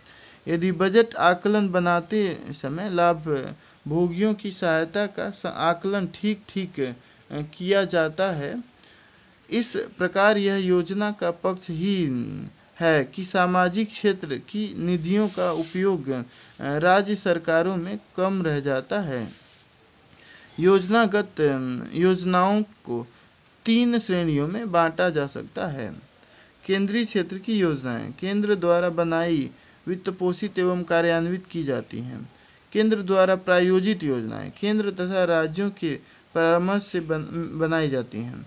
राज्य इन योजनाओं को कार्यान्वित करते हैं तथा उनके खर्च को अंशतः वहन करते हैं। अंत में राज्य स्तर की योजनाएं राज्यों द्वारा बनाई, वित्त पोषित और कार्यान्वित की जाती है। योजनाओं की बजटीय प्रक्रियाएं अक्सर कार्यान्वयन की समस्याएं पैदा कर देती हैं। सामाजिक क्षेत्र में केंद्रीय कार्यक्रम केंद्र से प्रायोजित योजनाएं केंद्रीय क्षेत्र की योजनाएं होती हैं। केंद्रीय मंत्रालय अपने वित्तीय मानदंड सामान्यतः राज्यों द्वारा लागतों की कुछ साझेदारी के साथ निर्धारित करते हैं। यद्यपि व्यय में राज्यों का अनुपात सामान्यतः 20% से 30% रहता है, अनेक राज्य इसे वहन नहीं कर पाते। इस प्रक्रिया में कार्यक्रम के कार्यान्वयन की हानि होती है। राज्यों की एक और बात बहुत पुरानी शिकायत यह है कि केंद्रीय मंत्रालय योजनाओं को एक समान अखिल भारतीय पैटर्न पर क्षेत्रीय या राज्य की विभिन्नताओं का संज्ञान लिए बिना तैयार करते हैं। योजनाएं अक्सर पूर्व निश्चित फॉर्मेट में तैयार की जाती हैं, जिससे उनमें लचीलेपन की कोई गुंजाइश नहीं रह जाती। ये समस्याएं कार्यक्रम डिजाइन से संबंधित हैं और योजनाओं की वित्तीय विवरणों की नहीं, लेकिन वे कार्यक्रम के कार्यान्वयन को लंबा खींचने वाली हो जाती है और इससे परिणाम स्वरूप निधियों का कम उपयोग हो पाता है। 12वीं योजना में केंद्र द्वारा प्रायोजित योजनाएं। 12वीं योजना में इन समस्याओं का समाधान करने के प्रस्ताव बनाए गए हैं। यह मानता है कि अनेक योजनाओं की अवधि में केंद्र द्वारा प्रायोजित योजनाएं बढ़ती रही हैं। बड़ी निधियां इन योजनाओं के अंतर्गत राज्यों को अंतरित की गई हैं। राज्यों में भौतिक और आर्थिक अवस्थापना की बड़ी विविधता तथा विकास एवं निवेश की ज़रूरतों को देखते हुए अनेक क्षेत्रों में योजनाओं में अधिक लचीलापन दिए जाने की ज़रूरत है। बीके चतुर्वेदी समिति की रिपोर्ट के आधार पर योजना आयोग ने केंद्र द्वारा प्रायोजित योजनाओं में निम्नलिखित परिवर्तनों का प्रस्ताव किया है। योजनाओं के भौतिक तथा वित्तीय मानदंड राज्य की ज़रूरत के आधार पर भिन्न भिन्न हो सकते हैं। ऐसे मानदंडों में लचीलापन लाने के लिए एक क्रियाविधि केंद्र द्वारा प्रायोजित योजना के सामान्य आदेशों की तुलना में सुझाई गई है। इससे उत्तर पूर्व राज्यों या केरल, राजस्थान, उत्तराखंड तथा हिमाचल प्रदेश जैसे राज्यों द्वारा भिन्नता के लिए किया जाने वाला अनुरोधों की समस्या को हल किया जा सकता है, जिनकी ज़रूरतें जरा भिन्न प्रकार की होती हैं। केंद्र द्वारा प्रायोजित सभी योजनाओं के लिए 20% लचीली फ्लैगशिप योजनाओं के लिए 10% होनी चाहिए। इनका उपयोग राज्य द्वारा उन योजनाओं को तैयार करने के लिए किया जाना चाहिए जो उस राज्य की ज़रूरतों के लिए विशेष रूप से उपयुक्त हैं। 12वीं योजना की अवधि में प्रत्येक फ्लैगशिप कार्यक्रमों में वित्तीय साधनों का लचीला पूल होगा, जिसका प्रयोग ऐसे अभिनव प्रचलनों हेतु सुविधा तथा प्रोत्साहन देने के लिए किया जाएगा, इससे प्रभावित होकर अन्य लोग भी उनका अनुसरण करें। मंजूरियां, लागत, खर्च के मानदंड व कर्मचारी। योजनाओं की वित्तीय मंजूरियों में अक्सर विलंब हो जाता है। सरकार की प्रणालियों में न केवल नई योजनाओं अपितु चल रही योजनाओं के लिए भी मंजूरी की ज़रूरत होती है। चल रही योजनाओं के लिए भी वित्तीय मंजूरियां व्यय के लिए शक्ति प्राधिकार व निधियों के अंतरण में समय लगता है। मंजूरी मिलने के बाद कार्यान्वित करने वाली एजेंसियों को निर्धारित पद्धतियों का पालन करना पड़ता है, जैसे व्यय के लिए खरीद हेतु निविदाएं आमंत्रित करना। कभी कभी कार्यान्वयन एजेंसियों के पास व्यय हेतु पर्याप्त प्रत्यायोजित वित्तीय शक्तियां नहीं होती हैं। यदि खर्च एक खास सीमा से अधिक का होता है तो उन्हें निर्णयन के लिए उच्चतर स्तरों तक मामला ले जाना पड़ता है। इसमें समय लगता है और अभी भी बहुत से विभाग कार्यान्वयन स्तरों पर पूरी तरह से शक्तियों को प्रत्यायोजित करने के लिए तैयार नहीं हैं। सरकारी कार्यक्रम लागत के मानदंडों के आधार पर वित्त पोषित होते हैं।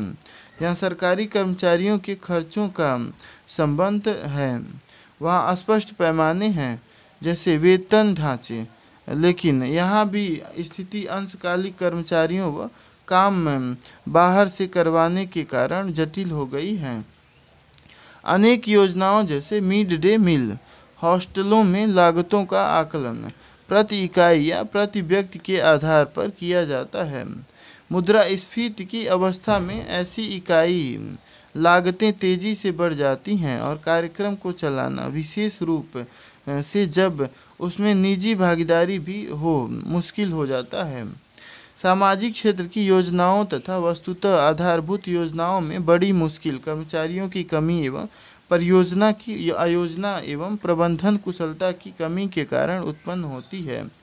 यहाँ हम विकेंद्रीकृत आयोजना तथा ग्रामीण इलाके में फैली हुई लघु परियोजनाओं की बात कर रहे हैं। जमीनी स्तर पर जहाँ ग्रामीण विकास और सामाजिक कार्यक्रम कार्यान्वित किए जाते हैं, वहाँ कुशल कर्मचारियों की ज़रूरत में अपर्याप्त वृद्धि हुई है। इससे संबद्ध समस्या यह है कि आयोजना प्रक्रिया में स्थानीय समुदाय की भागीदारी और सहभागिता अपर्याप्त है। विकेंद्रीकृत आयोजना के लिए कर्मचारियों व समुदाय के नेताओं के प्रशिक्षण एवं क्षमता विकास को बढ़ाने की ज़रूरत है।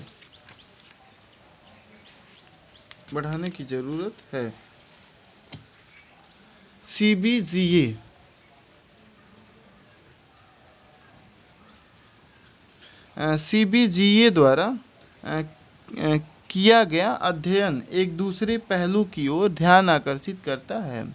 राज्य सरकारों को प्रणालीगत कमजोरियां, विशेष तौर पर पिछड़े राज्यों में कार्यचालन क्षेत्रों जैसे परियोजना प्रबंधन, वित्त, लेखा तथा अग्रिम पंक्ति फ्रंटलाइन सेवा देने जैसे क्षेत्रों में प्रशिक्षित नियमित कर्मचारियों की कमी है। जैसा कि हमने देखा है, कर्मचारियों का खर्च गैर योजना पक्ष से लिया जाता है। वित्तीय घाटों को पूरा करने के लिए पिछले कुछ वर्षों में राज्य सरकारों ने कर्मचारियों की भर्ती में भारी कमी की है। परिणाम स्वरूप पिछड़े राज्यों में प्रशासनिक प्रणालियां कमज़ोर हो गई प्रतीत होती हैं। बात को समाप्त करते हुए केंद्रीय योजनाओं में उपलब्ध निधियों के पूर्णतः उपयोग में राज्य सरकारों की असमर्थता, अनेक राज्यों में सामाजिक क्षेत्रों में सरकारी तंत्र में प्रमाणित कमजोरियों एवं केंद्रीय योजनाओं पर लागू मानदंडों में कठोरता, मार्ग निर्देश तथा लागतों तथा केंद्र से राज्य सरकारों को और साथ ही राज्य सरकारों द्वारा स्थानीय सरकारों को वित्तीय विकेंद्रीकरण की कमी के कारण है। 12वीं योजना में ऐसी कमजोरियों को नोट किया गया और सुधारात्मक उपाय सुझाए गए हैं। 12वीं योजना के प्रलेखों के अनुसार योजनागत कार्यक्रमों की सफलता अपेक्षित कमी के बारे में एक महत्वपूर्ण विश्लेषणात्मक निष्कर्ष है कि ये टॉप डाउन ढंग से तैयार किए गए हैं और स्थानीय लोगों, विशेष रूप से सर्वाधिक कमजोरों की ज़रूरतों एवं आशाओं को सुस्पष्ट ढंग से तैयार नहीं करते। 73वें संविधान संशोधन के साथ अनेक कार्य पंचायती राज संस्थाओं को स्थानांतरित कर दिए गए थे। वर्ष 2004 से निधियों का भारी परिमाण में अंतरण हुआ है, विशेष रूप से महात्मा गांधी राष्ट्रीय ग्रामीण रोजगार गारंटी अधिनियम लागू हो जाने के बाद से। लेकिन संस्थागत दृष्टि से पंचायती राज संस्थाएं कमज़ोर रहीं और उनमें कार्यक्रमों की आयोजना व कार्यान्वयन की क्षमता नहीं है। अनेक अध्ययनों से पता चलता है कि स्वर्ण जयंती ग्राम स्वरोजगार योजना के अंतर्गत बने स्वयं सेवा समूहों के प्रभावशाली आंकड़े ढेर से घटिया क्वालिटी के कामों पर पर्दा डाल रहे हैं। ऐसी समस्याओं को हल करने के लिए केंद्र सरकार ने पंचायती राज संस्थाओं की मानव संसाधन तथा प्रणालियों को मजबूत बनाने के लिए राजीव गांधी पंचायत अभियान बनाया है। इसमें और आगे कहा है, योजनाओं को तैयार करते समय केंद्रीय मंत्रालयों की भूमिका ज्ञानवान, साझीदार तथा परियोजना कार्यान्वयन में सहयोगी की होगी और जो राज्यों के लिए प्रातिनिधिक होगी। इस प्रयोजना के लिए मंत्रालय योजनाओं के डिजाइन एवं शिक्षा प्रणालियों व नेटवर्कों को बनाने की क्षमताओं को बनाना होगा, जिससे राज्य एवं स्थानीय कार्यान्वयनकर्ता यह कार्य सीख सकें। निधियों का अंतरण। रंगराजन समिति ने विभिन्न कार्यक्रमों हेतु केंद्र से कार्यान्वयन एजेंसियों को निधियों के अंतरण के ढंग की जांच की। निधियों का अंतरण 2 विधियों से होता है। पहला, राजकोष की विधि एवं समिति विधि। राजकोष विधि में निधियां राज्यों को भारतीय रिजर्व बैंक के माध्यम से भेजी जाती हैं। वे तुरंत ही राष्ट्र के राजकोष व राज्य के महालेखाकार के अभिलेख में दर्ज हो जाती हैं। राज्य सरकारें निधियों का अंतरण जिला ग्रामीण विकास एजेंसियों DRDA, पंचायती राज संस्थाओं, गैर सरकारी संगठनों तथा अन्य कार्यान्वयन एजेंसियों को अंतरित कर देती हैं। समिति विधि में केंद्रीय मंत्रालय कार्यान्वयन एजेंसियों को निधियों का अंतरण सीधे ही कर देते हैं, जिनमें जिला ग्रामीण विकास एजेंसियां, पंचायती राज संस्थाएं एवं गैर सरकारी संगठन तथा अन्य शामिल हैं। खर्च कर देने के बाद कार्यान्वयन एजेंसियां खर्चों की चार्टर्ड लेखाकारों से लेखा परीक्षा कराती हैं तथा निधियों के लिए उपभोग के प्रमाण पत्र मंत्रालयों को भेज देती हैं। दोनों ही विधियों में समस्याएं हैं। वे केंद्रीय मंत्रालयों को खर्च को बुक करने या राज्यों को अनुदान का निर्मोचन दिखाकर निधियों का उपयोग दिखाने की सुविधा दे देती हैं। अपने स्थान पर राज्य कार्यान्वयन एजेंसियों को निधियों का निर्मोचन कर खर्च लिखा देते हैं। ये विधियां वित्त वर्ष के अंत में निधियों को व्यपगत होने से बचाने के लिए प्रयोग की जाती है। रंगराजन समिति की सिफारिश थी कि सभी केंद्रीय निधियां राजकोष विधि से ही निर्मोचित की जानी चाहिए। इसका औचित्य यह है कि इसमें निर्मोचित विधियों का बेहतर ढंग से पता रखने में सहायता मिलती है तथा धोखाधड़ी से भी बचत हो जाती है।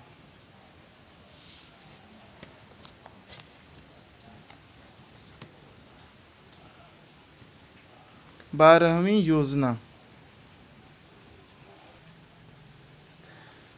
योजना में मांग आधारित मंजूरियों एवं निवेश आधारित बजट बनाने से निदर्शनात्मक बदलाव कर आदर्शक तथा हकदारी आधारित अनुदानों एवं परिणाम आधारित बजट निर्माण कर देने की वकालत की गई है। उदाहरण के लिए ब्लॉक अनुदानों के स्थान पर लाइन आइटम बजट और योजना आवंटन संस्थाओं द्वारा विकसित दीर्घावधि अनुकूल योजनाओं पर आधारित होने चाहिए। परिणामतः वार्षिक अनुदान देने को संस्थाओं द्वारा अपनी महत्वपूर्ण योजनाओं में निर्धारित मील के पत्थरों व लक्ष्यों की तुलना में निष्पादन से जोड़ दिया जाना चाहिए। संस्थाओं के पक्ष से उन्हें अपने वित्तीय निष्पादन तथा निधियों के प्रयोग के बारे में संपूर्ण पारदर्शिता देनी चाहिए, जिसके लिए उन्हें अपने वित्तीय विवरण ऑनलाइन डाल देने चाहिए। सभी संस्थानों को हाल ही में तैयार किए गए लेखांकन मानकों को लागू करना चाहिए, जो ICAI द्वारा तैयार किए गए हैं। यह संस्था वित्तीय विवरणों की रिपोर्टिंग के लिए एक समान फॉर्मेट बनाती है।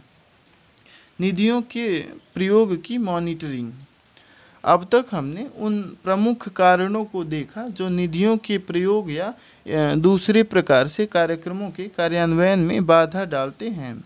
इस स्थिति में सुधार का एक उपाय निर्मोचित निधियों की खोज खबर रखना अर्थात central plan scheme monitoring system यानी कि CPSSMS एक समान प्रणाली के माध्यम से लाखों कार्यान्वयन एजेंसियों को संगठित कर सकता है तथा निधियों के चलन की केंद्र से आरंभिक निर्मोचन से पैसे की वास्तविक रूप से लाभभोगियों तक पहुंचने तक की क्रमबद्ध अवस्थाओं की तक खोज खबर रख सकता है। इसने 1000 केंद्रीय योजनागत योजनाओं को कवर किया है, निधियों के निर्मोचन के लिए 75,000 मंजूरियों को पकड़ा है तथा लगभग 20,000 कार्यान्वयन एजेंसियों को प्रणाली से रजिस्टर किया है। CPSMS उन योजनाओं के लिए वास्तविक समय व्यय सूचना पाने के लिए राज्य राजकोषों एवं राज्य के महालेखापालों से जुड़ाव कर रहा है, जिनके लिए निधियों का अंतरण केंद्रीय मंत्रालयों से राज्यों को किया गया है। पूर्णतः कार्यान्वित हो जाने पर यह प्रणाली ऐसा मंच प्रस्तुत करेगी जिस पर प्रबंधन प्रत्येक स्तर पर राजकोष विधि या समिति विधि से चलाई जा रही विभिन्न विकासात्मक योजनाओं के अधीन निधियों के प्रयोग को मॉनिटर कर सकेगा। आशा है कि CPSMS प्रत्येक योजना के अंतर्गत निधियों के लगाए जाने और उपयोग की ज़रूरत के मुताबिक तैयार कस्टमाइज्ड सूचना लंबमान रूप में कार्यक्रम प्रबंधकों के तथा एक भौगोलिक क्षेत्र में क्षैतिजिक रूप से योजनाओं की सूचना वरिष्ठ प्रबंधन व राजनैतिक कार्यकारियों को दे सकेगी।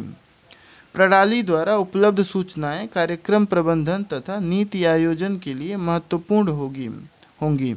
निधियों के उपयोग संबंधी सूचना को जनता की जागरूकता, नीति निर्धारण में और कार्यान्वयन में जनता की भागीदारी को बढ़ाने एवं सरकारी कार्यों में अधिक पारदर्शिता के लिए लोगों के सामने रखने की योजना है। निधियों के निर्मोचन तथा उपयोग की समस्याएं। निधियों के निर्मोचन की मॉनिटरिंग में अनेक समस्याओं का पता रंगराजन समिति ने लगाया है। केंद्र से निधियों के सीधे निर्मोचन अब बहुत बढ़ गए हैं। वर्ष 2011-12 के दौरान ऐसे निर्मोचन 1,24,605 करोड़ रुपए थे, जो 4,41,547 करोड़ के योजना बजट का 28.22% बनता है। बड़ी रकमें गैर सरकारी संगठनों को जा रही हैं और इससे उत्तरदायित्व के प्रति चिंता पैदा होती है। इस संबंध में नियंत्रक व महालेखा परीक्षक की रिपोर्टें और अन्य अध्ययनों ने अनेक समस्याओं का खुलासा किया है। इनको यहाँ संक्षेप में दिया जा रहा है। मंत्रालय निधियों का निर्मोचन राज्य सरकारों की क्षमता या पहले निर्मोचित निधियों के उपयोग के बारे में जाने बिना यंत्रवत कर देते हैं। मंत्रालय राज्य सरकार द्वारा दिए गए आंकड़ों और तथ्यों की सत्यता सही होने को सुनिश्चित करने में असमर्थ थे। आंतरिक लेखा परीक्षा कार्य परियोजनाओं के कार्यान्वयन के विभागों एवं समितियों दोनों में अपर्याप्त था या था ही नहीं। राज्य सरकारें व्यय की क्वालिटी सुनिश्चित करने या कार्यक्रम के उद्देश्यों को प्राप्त करने की बजाय केंद्रीय मंत्रालयों से निधियां प्राप्त करने की इच्छुक हैं। मंत्रालय तथा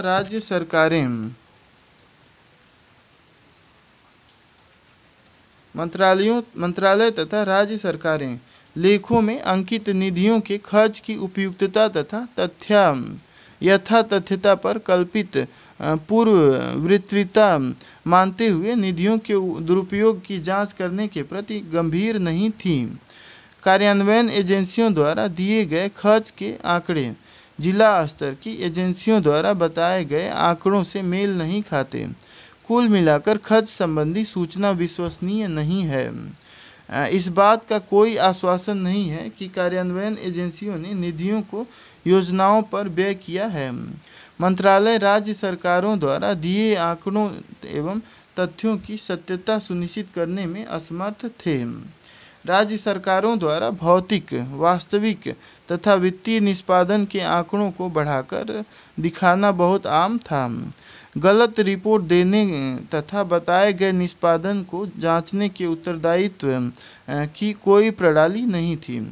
मंत्रालय उद्देश्यों की प्राप्ति की बजाय खर्च के प्रति अधिक चिंतित थे। निधियों के बड़े बड़े हिस्से वित्त वर्ष के अंतिम वर्ष में निर्मोचित किए गए, जिनको राज्य सरकारों द्वारा संबंधित उस वित्त में खर्च किए जाने की आशा नहीं की जा सकती थी। असुरक्षित